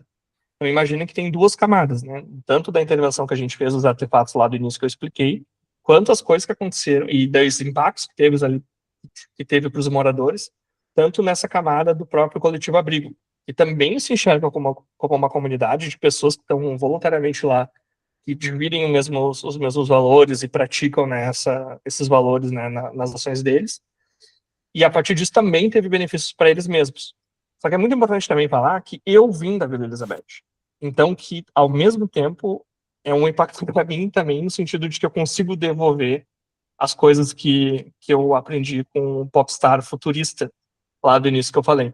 Então, de um jeito de devolver, né, essas coisas que aconteceram comigo. E ao mesmo tempo também de ser uma pessoa que, querendo ou não, é um designer membro, né, que a gente chama, que consegue fazer parte e tem todas as complexidades a partir disso.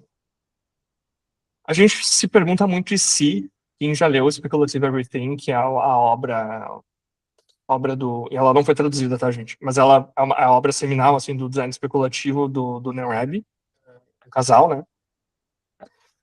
Eles falam muito sobre essa importância de se perguntar e se.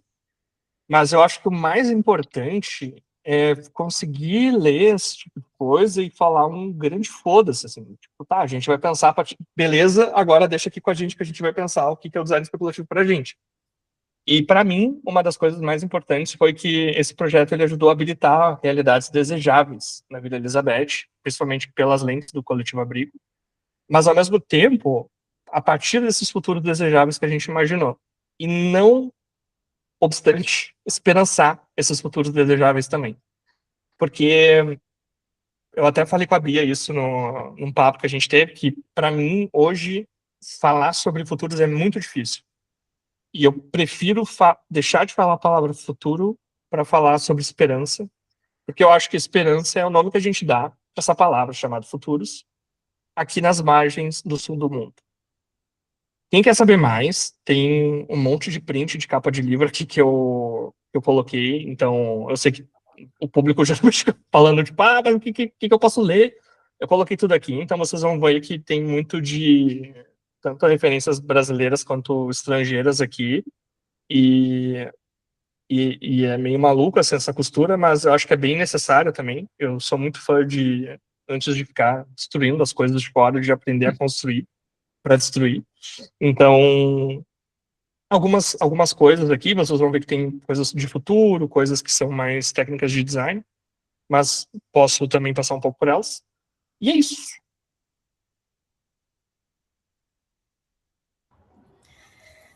Bom, eu acho que talvez todo mundo que esteja aqui entenda o porquê o Rafael foi o primeiro, né, a inaugurar este evento. Acho que é um projeto incrível, de impacto, que tem uma questão não só social, né, Rafa, mas pessoal também com você. E eu acho que essa é uma das coisas mais bonitas que a gente tem quando a gente fala de futuro, quando a gente fala de sonho, porque a gente também fala dos nossos. A gente também fala de quem está ao nosso redor, da nossa comunidade, e traz muito essa palavra, né, esse esperançar. Quando a gente está muito rodeado desses futuros azuis e cansados, como você trouxe, a gente costuma cada vez mais se isolar, né, e não discutir sobre possibilidades melhores, não se ajudar. Então, eu acho que é um projeto lindo, eu adoro sempre ouvir você falando sobre, e acho que queria comentar algumas coisas e depois puxar o Thiago, Janete e Janita para falar. Mas uma das coisas que eu acho legal que você foi trazendo aí no seu projeto é o quanto que a gente tem que falar foda-se para algumas coisas, que eu defendo muito isso. Então, é muito difícil a gente trazer todas essas ferramentas, práticas, termos, conceitos que foram criados lá fora e são meramente traduzidos, simplesmente traduzidos. Quando a gente não incorpora uma coisa que vem de fora e adequa isso à nossa cultura, ao nosso jeito de falar, à nossa linguagem, a nossos objetos cotidianos, a gente afasta mais do que aproxima. E fica difícil para a gente que quer passar um conteúdo, para o sonho que a gente quer provocar, né, para as reflexões que a gente quer instigar. Então, acho que isso é uma coisa que você fez muito durante o seu projeto, que eu acho que os projetos que a gente faz de design especulativo, de futuros, que eu vejo assim no mundo corporativo, precisam mais disso. Porque não adianta nada uma empresa ir lá e gastar, sei lá, R$1 milhão para fazer um projeto, né, de longo prazo, fazer pesquisa, mas na hora de aplicar isso é uma coisa muito dura, que não se conecta, porque logo no princípio, os termos utilizados não teve um cuidado, né, com como isso é passado.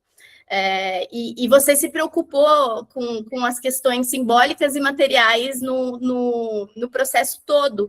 Então, você trouxe um nível de complexidade para o projeto, que é o tipo de entrega que a gente precisa ter mais nos projetos de futuros, que a gente precisa ir lá com a comunidade, a gente precisa, não vai ser eu, né, a parte do design participativo que você traz, não vou ser eu que vou escolher a dedo as pessoas, porque aí já tem um viés, não, eu vou chamar aqui, né, o coletivo vai me dizer quem são as pessoas. A gente tem que diminuir ao máximo esses vieses, seja na escolha do grupo, seja no tema que a gente vai propor. Será que a gente propõe um tema para eles falarem? Ou será que, como a gente faz aqui na Do Amanhã, a gente não chega e coloca todo mundo junto e fala, gente, o que está pegando? Né? E a partir disso a gente vai conduzindo a conversa.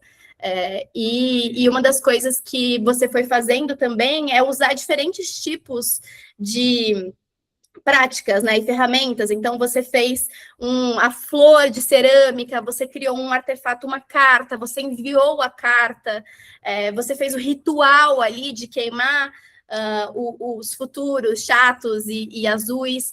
Então, tudo isso vai fazendo com que as pessoas que não entendem, né, sobre esses conceitos, nunca ouviram falar, comecem a entender a partir da experiência, a partir da vivência, né? Eu sentir o cheiro do negócio lá que você fez, que você inventou.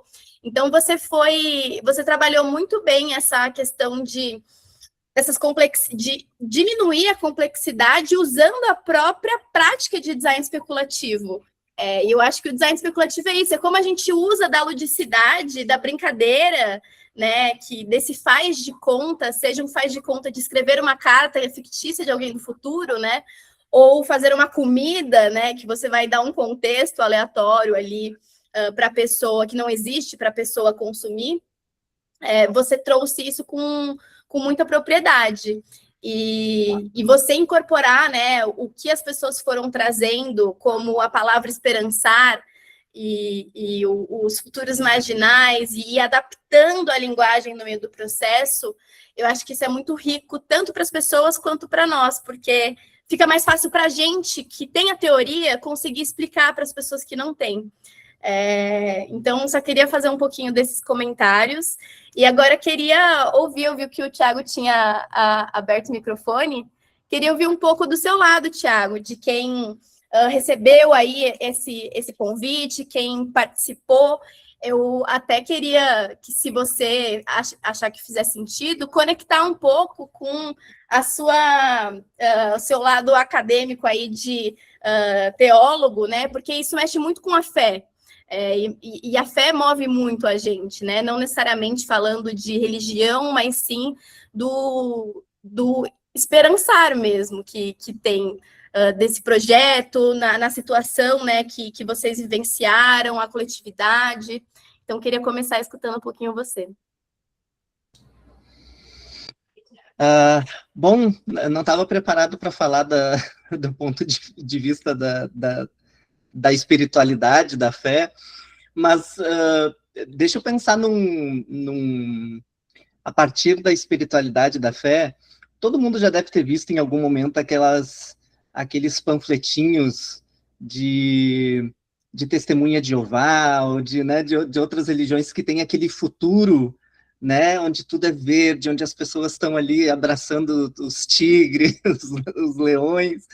Acho que em determinado ponto, acho que a fé, ela aponta também um pouco para esse futuro de paz. Todo mundo quer ter um futuro de paz, né? E aí, seja esse futuro de paz aqui, ou no paraíso, ou em Olorum, ou sei lá, né, onde pode ser esse termo, essa expressão, mas todos nós desejamos um futuro de paz para nós, para os nossos, né? E acho que a paz, ela está num lugar que é muito mais do que a ideia de ausência de guerra, né? Porque ninguém tem paz com fome, ninguém tem paz. Hoje, no Sarandi, ninguém tem paz quando chove, por exemplo. Né? Ninguém tem paz, ninguém dorme. Né? Eu sou um que não durmo, né, quando chove. Aquela ideia de, que gostoso tá esse dia, né? Aquele barulhinho de chuva no telhado, dia bom para dormir. Eu acho que essa ideia, ela já não existe mais para quem mora no Sarandi. É estranho falar isso, né? Mas para quem mora no Sarandi, barulho de chuva no telhado é preocupante, né? Então, como é que a gente tem paz? Como é que a gente pensa nesse futuro de paz se toda vez que chove a gente se preocupa, né? Então, eu acho que pensar um futuro de paz para o Sarandi, ele passa um pouco por esse lugar da gente pensar em futuros que sejam bons, que sejam desejáveis para o bairro, né? Não é só a ausência de conflito, de guerra, mas é um lugar onde não tem medo, né? Onde tem esperança. E aí foi bom esse exercício com o Rafa, porque como o Rafa falou em alguns momentos, tem sido difícil pensar num futuro para o Sarandi, um futuro onde não tem enchente, por exemplo. Né? Então, que bom a gente poder sentar e exercitar isso, né? E pensar em outros futuros, né? Em futuros bons, né? Tem uma frase que acho que a Janita foi quem falou em algum dos encontros, que é bom, como é bom perceber a partir dessas oficinas e dessas provocações que o futuro ele não está definido, né? E que a gente pode de alguma forma interferir nesse futuro. E acho que aí foi a grande sacada, talvez, de nós estarmos ali, e o privilégio de estarmos ali fazendo essa oficina do Rafa é nos percebermos como esses agentes do futuro, né? Agentes do futuro no presente, né? Nós estarmos ali como esses agentes que vão interferir nesse futuro e que vão fazer com que esse futuro desejável aconteça a partir das ações que a gente vai provocar dentro das nossas comunidades, do nosso contexto, né? Então, para nós foi um privilégio poder fazer parte desse projeto do Rafa. Obrigada, desculpa te pegar desprevenido. Acho que isso que você comentou dos agentes do futuro no presente e dessa questão que o Rafa traz no projeto, que, cara, é muito difícil, a gente tem que tomar muito cuidado para não vender uma coisa que não vai acontecer, né? Uma ficção e prometer. E aí eu gosto de contar um caso que eu criei 4 cenários de futuros possíveis, só que futuros possíveis real otimista para Pernambuco, num futuro não datado. Eu gosto muito de trabalhar com futuro sem data, do tipo, eu vou escrever mudanças que vão acontecer, mas eu não vou colocar a data. E eu escrevi isso para Recife, uma história era para Recife, e não sei quem sabe, mas Recife tem muito ataque de tubarão, lá na praia de Boa Viagem e algumas outras. Então não pode, o pessoal não recomenda que você entre lá, a não ser que você queira virar petisco de tubarão. E aí, nessa narrativa, eu fui lá e escrevi, porque desenvolveram lá uns corais com uma tecnologia que já existe, mas isso foi aplicado lá, então quando estava vendo tubarão, uns corais ali meio robô, ia lá e fazia, então as pessoas, fazia uma parede, né, então as pessoas conseguiriam nadar tranquilamente e não tinha ataque de tubarão há tantos anos, e eles estavam comemorando isso. E aí, o evento, basicamente, a gente fez um áudio, né, com as pessoas narrando ali, como se fosse uma carta mesmo que alguém estava escrevendo, e as pessoas iam entrando nas cabines escutando o áudio. E aí, nisso, era muito comum a gente, as pessoas saírem e as pessoas ficarem, pode nadar na praia de Boa Viagem? Mesmo que no áudio a gente falou, isto é uma história fictícia, isso não é real, a gente reforçou várias vezes. Mas quando a gente apresenta uma coisa que mexe muito com as emoções das pessoas, às vezes um incômodo, um medo, um sonho, né? Algo que é uma vivência ali, às vezes a pessoa viu algum acidente, às vezes ela perdeu alguém. Então, a gente acaba fazendo até que as pessoas fiquem um pouco... Elas tenham essa suspensão da descrença, que é um termo que a gente usa em design especulativo, que é tipo, eu deixei de acreditar que isso não é possível, eu acredito, eu comprei essa ideia, posso ir lá nadar agora?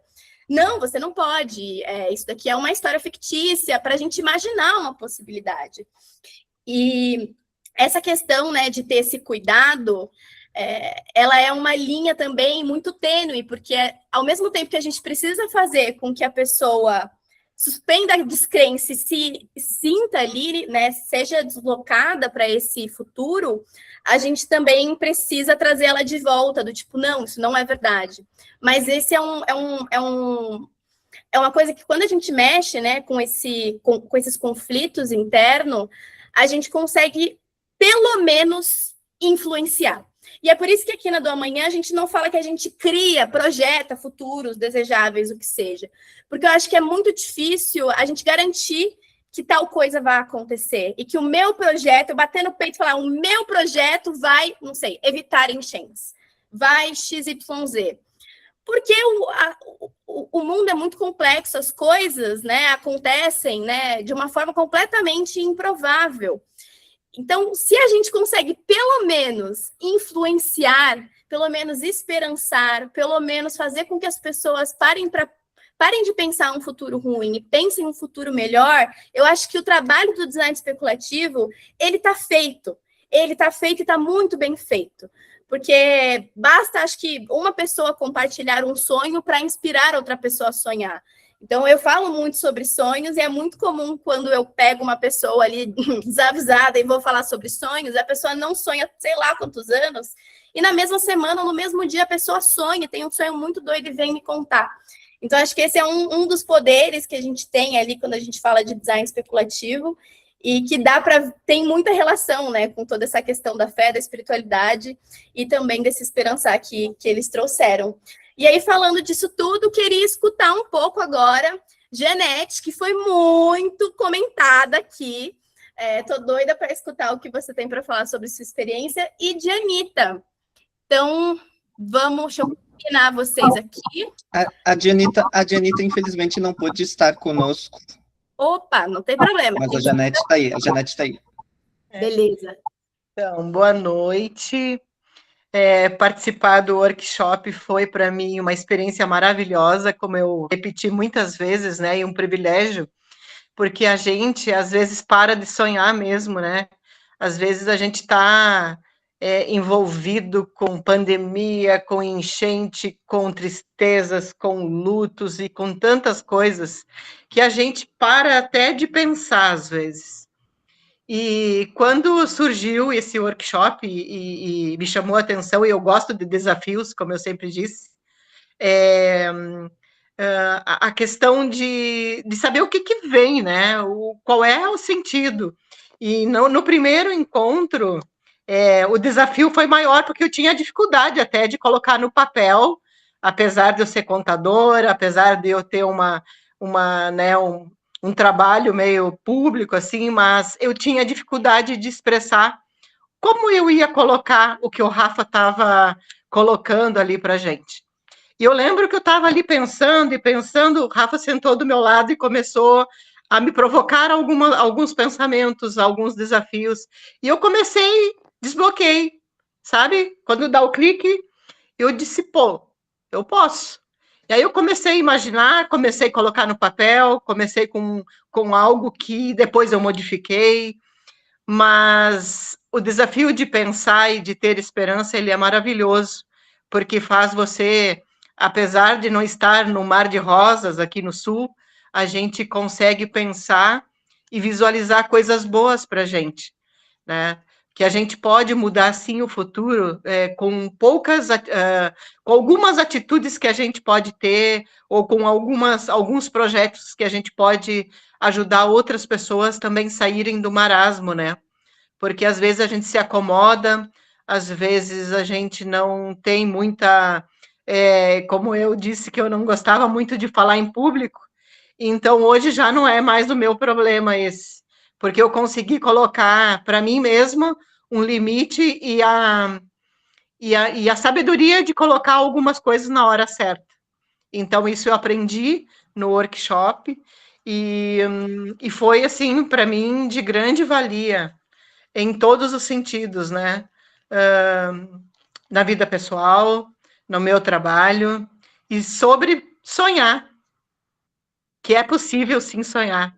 E quando houve aquele momento dos alimentos, né, de um outro mundo, e aí a gente ficou pensando, e aí a Poli cheirava, e a gente ficava desconfiado com aquilo ali, né, querendo provar, mas tinha medo do que vinha pela frente. Mas foi uma coisa tão interessante que aí a gente provou, mas não é tão ruim assim, entendeu? A água da chuva que virou suco, é muito bom. E depois aquilo ali não era nada daquilo, entende? Aí a gente começou a rir. E como a gente pensa coisas, né? E às vezes a gente julga sem experimentar, sem ter o conhecimento. Então, isso para mim foi assim maravilhoso. E aprendi muito e gostaria de ter outros eventos assim, porque isso nos faz pensar, sonhar e sorrir, que às vezes é difícil. Eu agradeço ao Rafa, principalmente, que teve a disponibilidade de nos capacitar, né, a esse momento e levar isso para a gente e para a vida, porque eu vejo que quando a gente entende algumas coisas, a gente acaba ajudando outras sem querer, em algum momento. E para mim foi do início ao fim maravilhoso e muito aproveitoso. Era isso que eu tinha para dizer. A Janete é o meu maior case, porque eu fiz uma contadora futurista aqui, né? Se vocês não entenderam, entendam agora. Mas uma coisa que a Janete falou também que é legal, dessa coisa de habilitar outros cenários.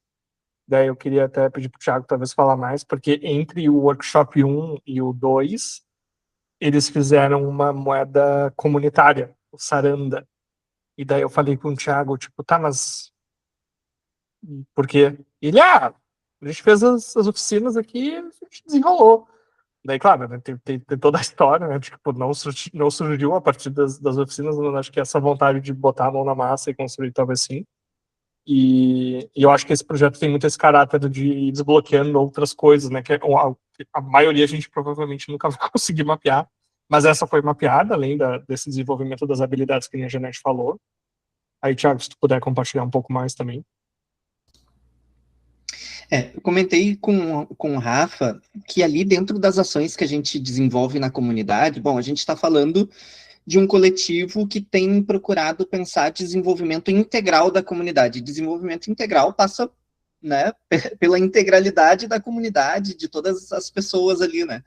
Então, a gente tem trabalhado num tudo, assim, é educação, é cultura, é esporte, é tudo onde a gente consegue se envolver de alguma forma para tentar desenvolver a comunidade, a gente trabalha.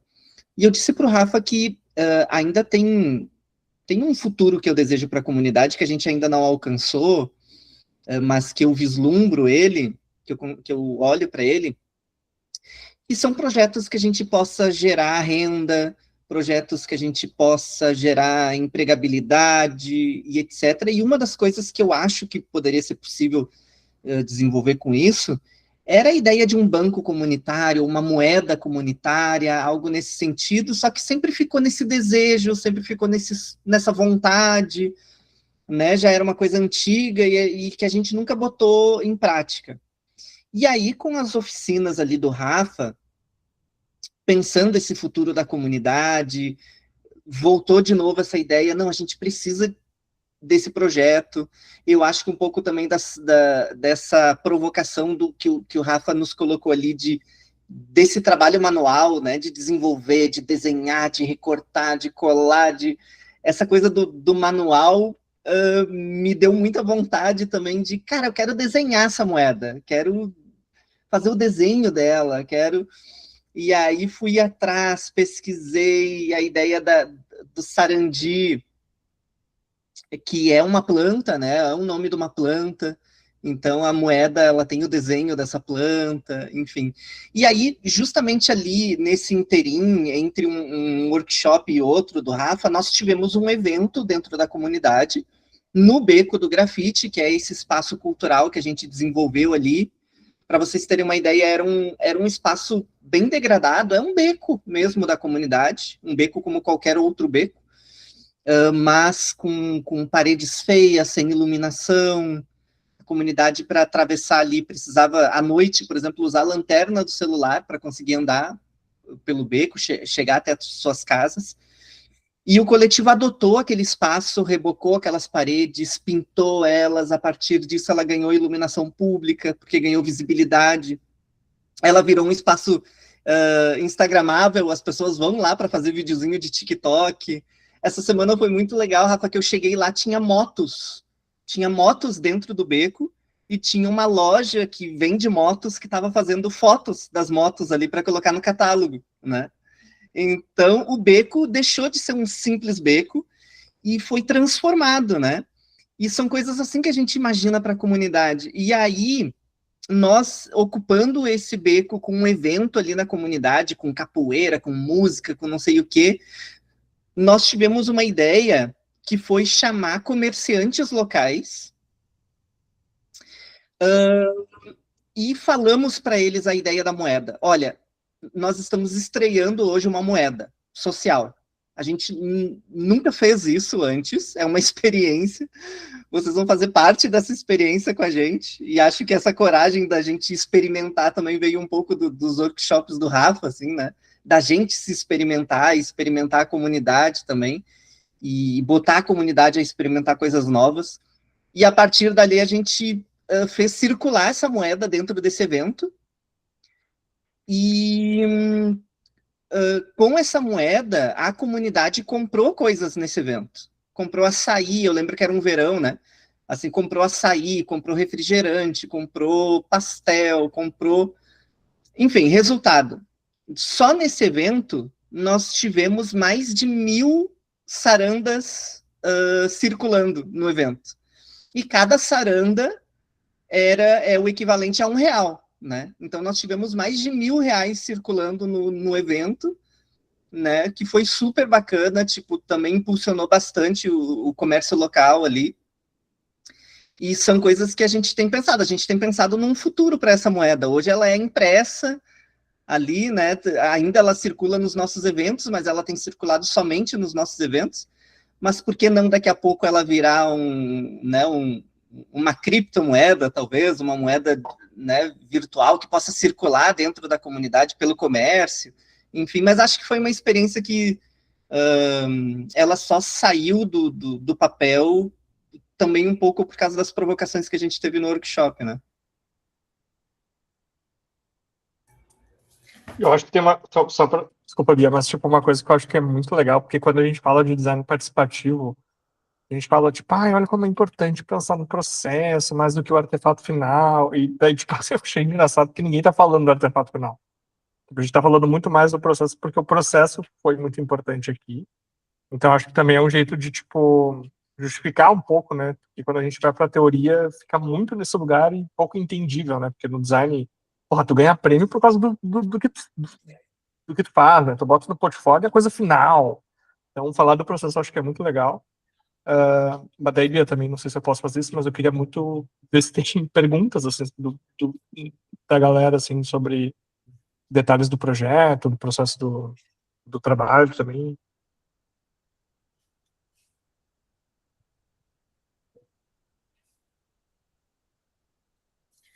Quem quiser ir pensando nas perguntas, escrever no chat, se quiser levantar a mão, abrir o microfone para falar. Vão pensando aí, eu gostaria que vocês queimassem os neurônios para fazer uma pergunta, seja sobre o Coletivo Abrigo, seja sobre o processo, ou o projeto, ou como foi feito os artefatos, por que da escolha, ou alguma coisa mais teórica mesmo, que vocês gostariam de saber, referências. Fiquem à vontade. Enquanto o pessoal pensa nas perguntas, eu vou pedir para o Thiago falar um pouquinho do Coletivo Abrigo. Vou compartilhar aqui a tela. Eu já mandei aí o site também para vocês acessarem. E aí passo a bola para você. Espera aí. Pode ir lá. Então, o Coletivo Abrigo, ele surgiu em 2015, né? Então, ele já tem mais de uma década aí.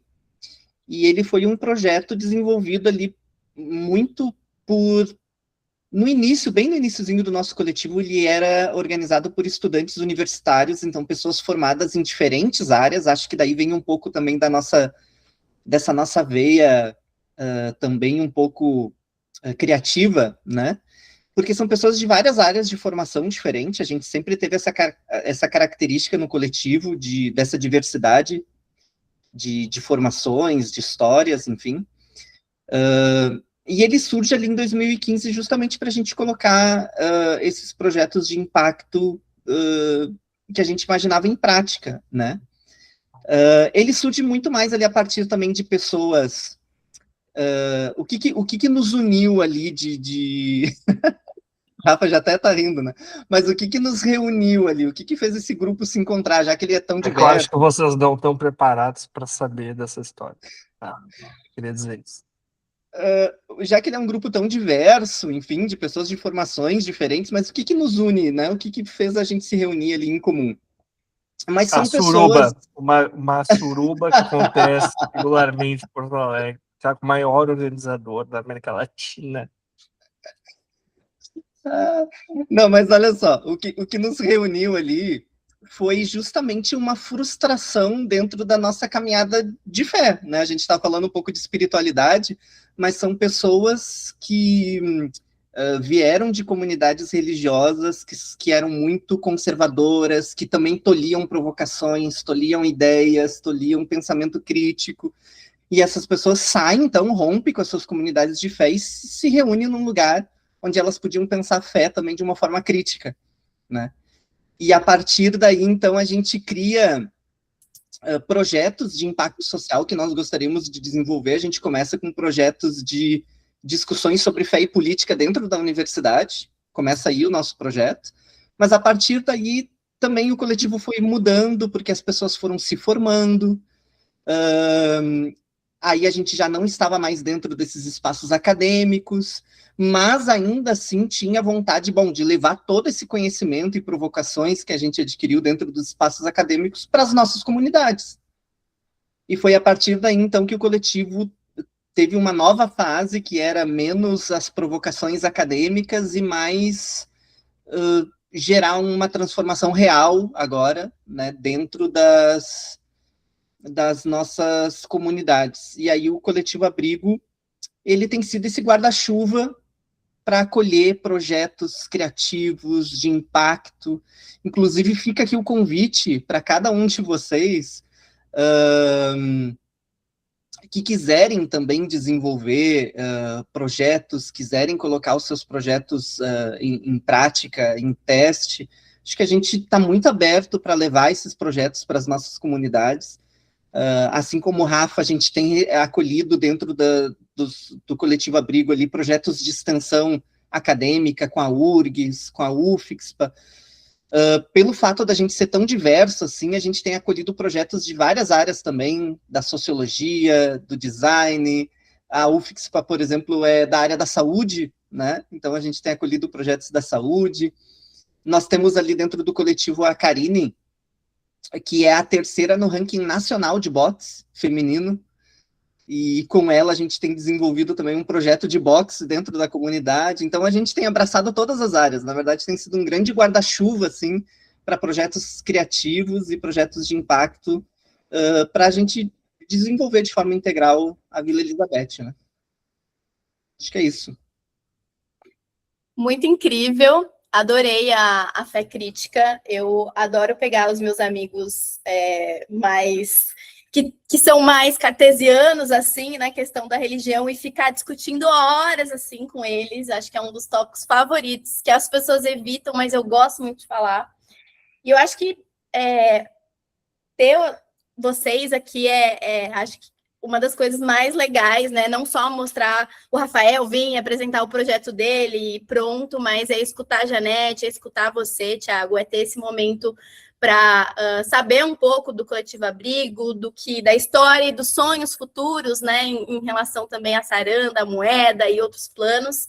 Acho que isso é uma das coisas que, quando a gente fala aqui na Do Amanhã, que é coletivo, lúdico e radical, é isso que a gente quer trazer para as conversas, não só falar de futuros estratégicos, mas futuros sociais, futuros com presença, né, das pessoas.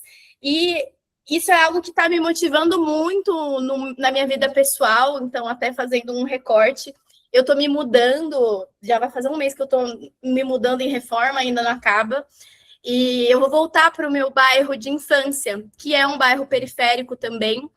E eu estou me vendo muito incomodada com muitas coisas que não aconteceram, mas deveriam acontecer naquele espaço, naquele território, né?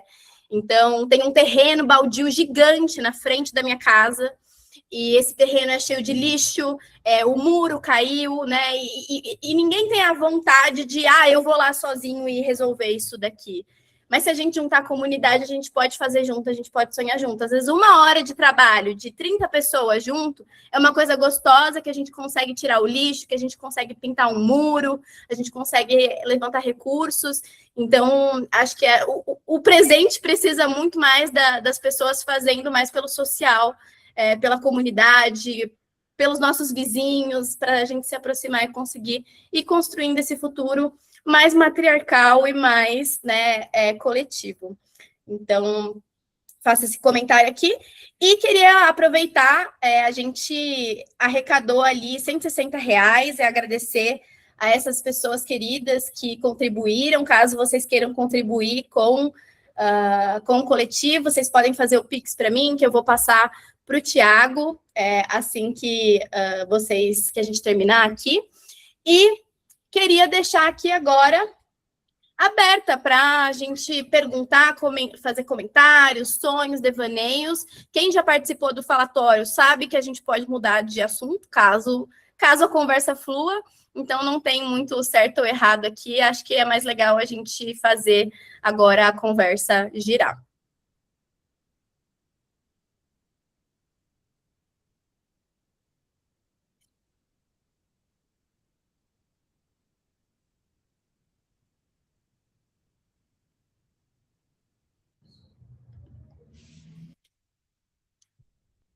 Se ninguém vai falar, vou falar. Eu achei interessante quando o Rafael falou da forma, assim, tentando buscar palavras para poder alcançar as pessoas, né? Eu não sou da parte de design especulativo, nem disso, então, assim, o que eu acho bem interessante o jeito que a Bia aborda é trazer experiências, e pelo que eu entendi, vocês tentaram trazer assim. Eu queria ouvir, agora do lado da Janete, como que foi isso? Porque você falou como que você foi tentando, né, na parte de teorias, né, e tentando ver como que as pessoas estavam interpretando e trazendo essas palavras, e eu queria saber dela, como uma pessoa que participou, né, como que foi isso? Então, eu falo por mim, né? Pelo primeiro impacto que a gente tem quando vem algo novo. Quando, como alguém assim, o Rafa, né, colocando para a gente, eu digo que cada um entende como quer as coisas enfim, a, como é colocada, né? Mas quando colocada de uma forma certa, as pessoas entendem o objetivo, né? Porque é difícil, às vezes, as pessoas estarem pensando quando elas estão apagadas. Que, tipo, né, que era o meu caso ali, eu tenho conhecimento brando em contas, em números, mas quando eu me deparei comigo mesmo na forma que ele colocou, que eu precisava expressar no papel, eu estava bloqueada nisso, né? Então, assim, e da forma que ele colocou e das investidas dele, né, das provocações dele, você acaba entendendo que, né, que você tem sim capacidade, que você pode sim fazer, que você pode sim entender, entendeu? Porque ninguém está tão bloqueado assim que não consegue sair daquilo ali. Então, essa forma de colocar o novo, ela é válida sim. E pode ter certeza que cada um de nós tem essa vontade de mudar. Basta alguém começar, basta alguém ir lá e provocar, como o Rafa fez. Né? Então, assim, começou por nós abrigo, né? Que foram, acho que começou por 3, 4, e depois estava 5, 6, 7, 8, e aí foi aumentando, né? Porque as pessoas têm essa necessidade, né? Do novo, do diferente, né? Talvez do futuro, né? Que a gente não sabe qual é, mas isso provoca a gente pensar, né? A gente colocar, às vezes, os nossos medos mesmo em confronto, né? Porque eu tinha uma dificuldade muito grande de falar em público. Hoje, eu sou contadora e também sou síndica aqui num prédio, onde aqui tem 52 apartamentos e muitas pessoas diferentes. E o saber colocar ah, as expressões que a gente se refere às pessoas para mim foi muito válido aprender no workshop, porque hoje eu estou colocando em prática aquilo que eu aprendi, né? Começando pelo Rafa, hoje eu consigo, tipo, ir por uma reunião sem medo, por exemplo, né? De colocar, de argumentar. Então, isso para mim foi algo que me ajudou muito. E eu tenho certeza que muitos de nós temos algum tipo de medo, né? Então, eu acho que deveria ter mais Rafa, mais Thiago, mais pessoas dessa forma para nos ajudar. É isso. Cuidado com o que desejas. Cuidado. Mas o pensamento e as imaginações é independente, né? E a criatividade também. Então, isso a gente leva para o lado da vida, né? O que é muito bom, a gente ser livre. Obrigada. Ó, tem uma pergunta aqui do Fernando. Queria saber do Rafa, qual foi a maior dificuldade, na opinião dele, seja no andamento do projeto ou algo que mexeu muito com ele no caminho? E aí eu quero conectar porque eu ia perguntar isso. Você falou muito das mudanças que aconteceram ali no meio do projeto, adaptações em linguagem, e você não chorou. Então eu gostaria que você chorasse e falasse sobre o seu lado mais pessoal, já que você se mostra uma casca grossa, porém você não é. Então, eu lembrei lembranças de quando eu tava discutindo com coitada, né? Mais falada do que o Duden Reb aqui nessa palestrinha, mas a Catarina Papa. Eu fiquei pra ela. Gente, acho que não foi a Catarina, acho que foi a Lu Bazanella. Quem conhece, conhece. Mas ela tem é futurista White Rabbit, tem anos, assim, de prática de design especulativo. E eu falei pra elas, olha só, deixa eu te falar um negócio. Eu não acredito em futuro, tá? Porque olha só, vocês podem ficar fazendo vários cenários. várias coisas, que a cor do ano vai ser azul, que o futuro vai ser azul, e se a Coca-Cola decide que vai ser verde, porque existe uma relação de poder nessa sociedade muito determinista, né, que os pobres, né, vivem, que os ricos querem viver, querem que eles vivem. E daí eu sempre tive essa opinião, assim, gente. E daí esse trabalho, ele é o meu TCC. E ele surgiu porque eu queria mostrar que não valia a pena pensar futuro. Eu acho que nem o Thiago sabe disso, tá? Mas a minha vontade era tipo, cara, olha só, não vale a pena, não é o que... Tipo assim, não tem força, galera, pensar futuro. É bom e tal, mas não tem porquê. E completamente errado, né? Coisa boa estar errado das coisas que a gente tem que estar errado. Porque eu acho que teve essa chá revelação, assim, para mim, de... Cara, vale a pena pensar futuro, porque senão... Porque, assim, ó, a relação de poder, o que ficou para mim, tá? A maior aprendizado, assim. A relação de poder, ela tá nesse lugar da organização, quando a gente está falando de uma comunidade periférica.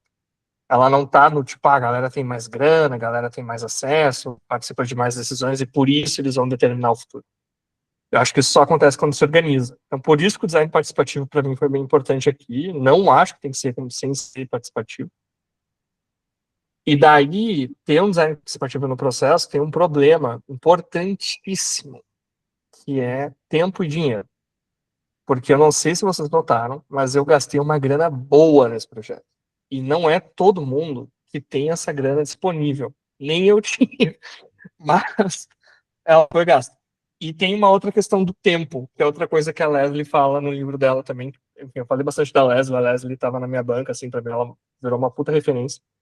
Mas ela fala sobre essa questão, né, de quando a gente chegou, assim, no último workshop, teve um pouco de sensação de, puta, a gente podia ter mais tempo para fazer mais coisa, né? E né, a gente falou agora, a gente podia fazer outras oficinas, a gente podia fazer não sei o quê. Dá esse gostinho, né?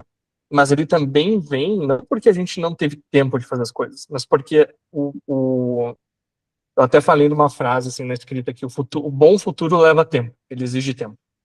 E no sentido de que ele é um processo mais lento, esse processo participativo. Ainda mais quando a gente vai sobre uma perspectiva radical, né, que a gente decide tudo com todo mundo. Então, os requisitos foram feitos com todo mundo, as datas foram feitas com todo mundo, onde foi feito, as instalações foram feitas com todo mundo. Então, ele tenta ao máximo ser assim, e isso é devagar, gente, não tem muito o que fazer. Essa é a luta. E a outra coisa, eu acho que foi um momento bem importante, que assim, eu não moro mais no Sarandi, e eu voltei pro Sarandi para ficar mais ou menos uma semana, assim, feriadão, eu acho, para fazer as intervenções, até para ficar mais próximo ali do Thiago, e onde a gente ia fazer a instalação, e eu fiquei na minha avó, lá no Sarandi, durante esse tempo. E daí a minha esposa foi para lá no dia das intervenções, e a gente passou no mercado, na volta, depois de fazer a intervenção, e eu falei chorando com ela, e fumando cigarro, assim, eu não aguento mais. Eu não aguento mais. Eu vou nos lugares deixar um mural pra galera escrever os sonhos pro futuro e a galera fica me pedindo material escolar, comida, coisa para fazer um evento. Que foi o que a gente passou lá na Concept. Eu falei, cara, eu não vejo por que ficar pensando no futuro, sendo que, tipo, o prefeito quer destruir esse bairro. Você não tem, você vai chover. Gente, assim, sendo bem sincero, hoje eu falei hoje não, semana passada a gente conversou, eu, Thiago e a Bia. Eu falei, Bia, tem uma grande chance desse encontro não acontecer, porque vai estar chovendo muito em Porto Alegre, vai chover mais e talvez alague o Sarandi de novo. Então, tipo, a gente, essa madrugada, eu e minha esposa, a gente acordou, tipo, o rolê que o Thiago falou é muito real, e a gente nem mora no Sarandi. Então, e essa coisa, esses significadozinhos vão atravessando. Eu lembro que na segunda oficina, ou na primeira, aí começou a chover e caiu um temporal. Foi na primeira, caiu um temporal muito forte. E daí eu apavorei. Eu pensei, galera, vai chover muito. E eu, tipo assim, eu vou correr, eu vou apressar a galera. Não sei o que. Eu lembro que o Thiago falou: calma, só tá chovendo, calma. Então, tipo, dessa coisa da chuva de querer cuidar e, enfim, e ficar acelerado e, ai meu Deus. Então, eu sinto que é um projeto muito delicado, assim, nesse lugar, principalmente de designer e membro, porque eu sinto que se eu fosse nascido e criado num bairro diferente, eu não ia ter tanta empatia, ia ser até bom, sabe? Eu ia conseguir me deslocar um pouco, ficar um pouco mais neutro, Eu acho que ser de lá é meio foda, assim. E tem prós e contras, né, nesse sentido. Ahn, Aí tem um outro negócio do Otávio ali, peraí.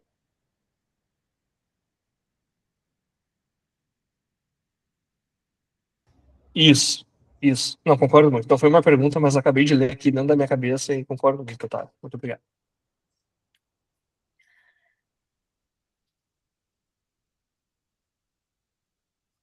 Que mais? Tem várias pessoas aqui que eu não conheço ou não frequentam aqui nossos falatórios, nossos encontros. Queria escutar uma voz diferente. Ou ler um comentário de uma pessoa diferente. Eu achei muito bonito quando Janete falou sobre ser livre, sobre essa capacidade de que o sonho faz pensar futuro, né? Sonhar faz com que a gente se sinta livre, né? Tipo, eu tive uma experiência em levar design especulativo para uma aula, enfim, contextos. Eu sou mestranda em design e aí eu precisava fazer o estágio de docência, né? Que bolsista precisa fazer estágio de docência.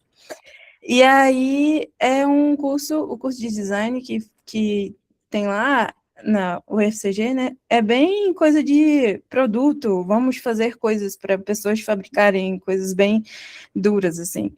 E aí eu levei um pouco, né, do design especulativo, muito influenciada por Bea, porque, enfim, a Dina.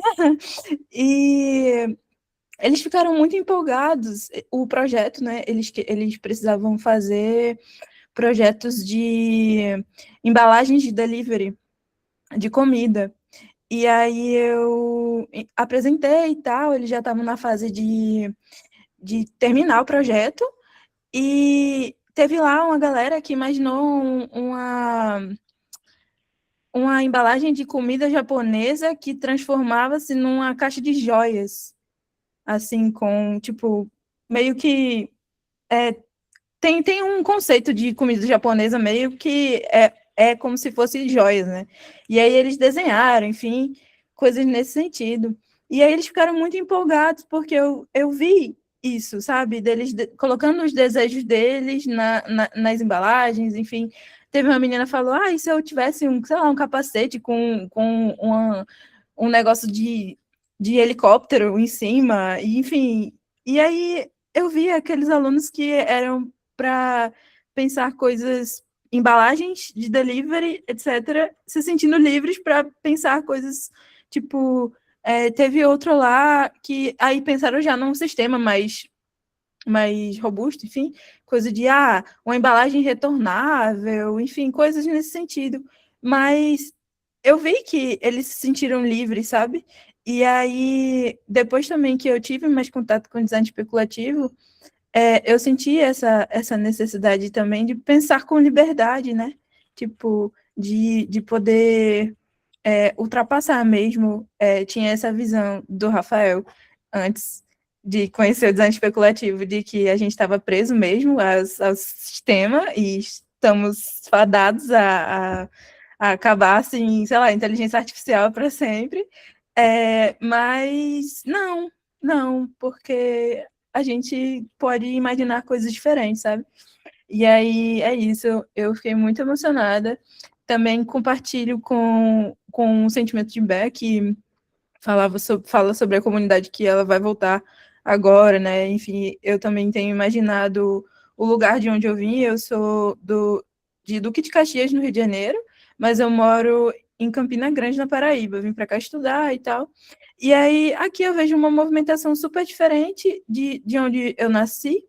E aí eu fico pensando, meu Deus, como seria se as pessoas de onde eu morei, de onde eu nasci, tivessem contato, sei lá, com cultura, com arte, com, sei lá, com essa movimentação de esperança mesmo, porque é um lugar muito violento, com milícia, com tráfico, com conflito, enfim, tipo, como a gente consegue intervir em lugares como esse?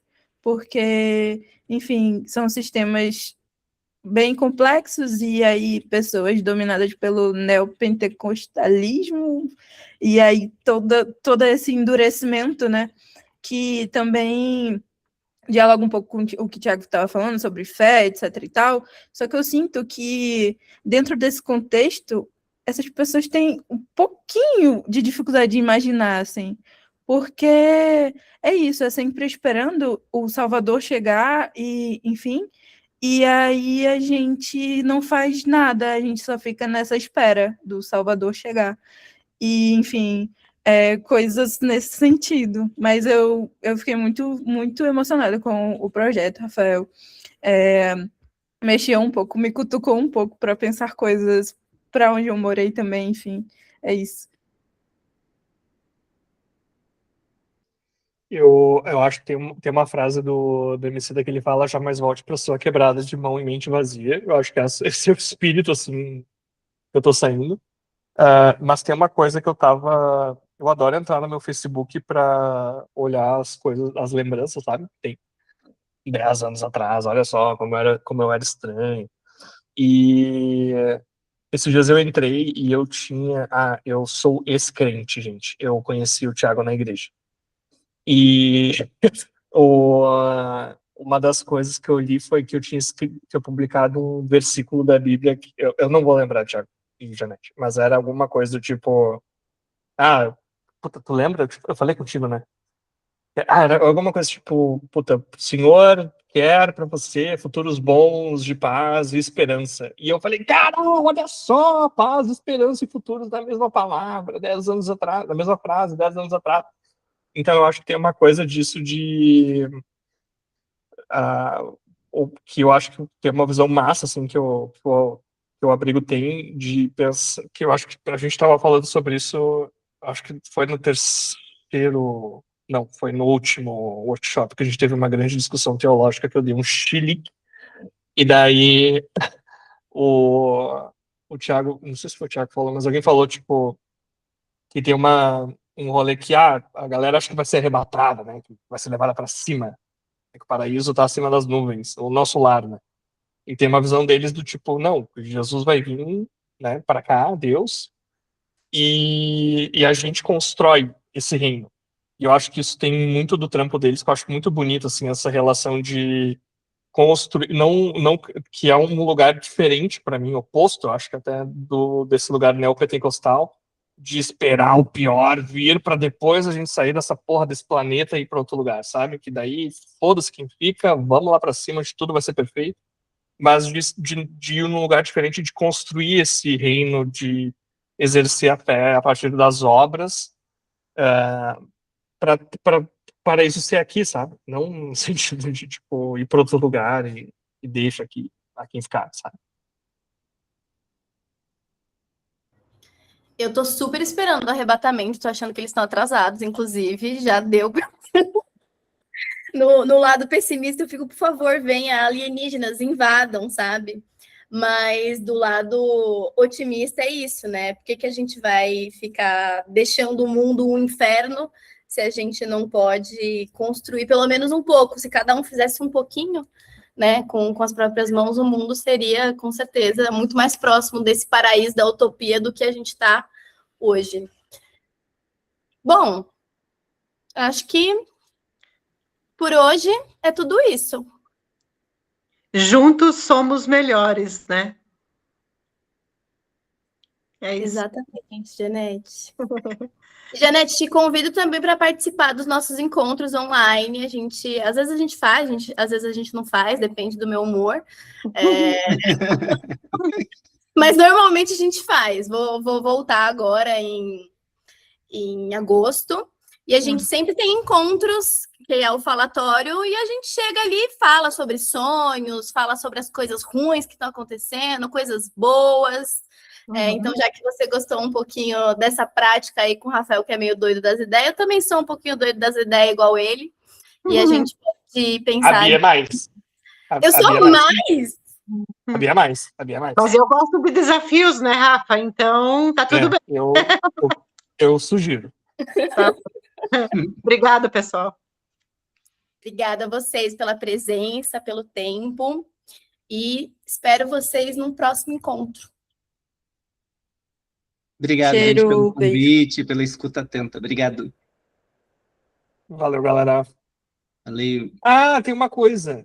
Eu esqueci, mas eu acho que tem o texto completo na plataforma da URGS. Eu te mando, Bia, para tu mandar pra galera, caso alguém queira ler. Perfeito. E também se alguém quiser me chamar para trocar ideia de referência, coisa, testículos, textos grandes, adoraria. Manda qualquer coisa, me manda um textinho do tipo, se você quiser falar comigo, blá, blá, blá. E eu vou mandar no e-mail com a gravação. Eu vou colocar a gravação no YouTube, pode? Pode. Bota num listado, pelo menos, só pra eu não. Eu tenho vergonha. Problema seu. Eu vou colocar aberto para todo mundo. Foda-se direitos autorais, né? Tipo, LGPD. E aí o pessoal consegue assistir. E aí manda os materiais, manda Bom. tudo por e-mail. Me avisa quando parar de gravar. Tá, pera. Perfeito. Tá, beleza, peraí.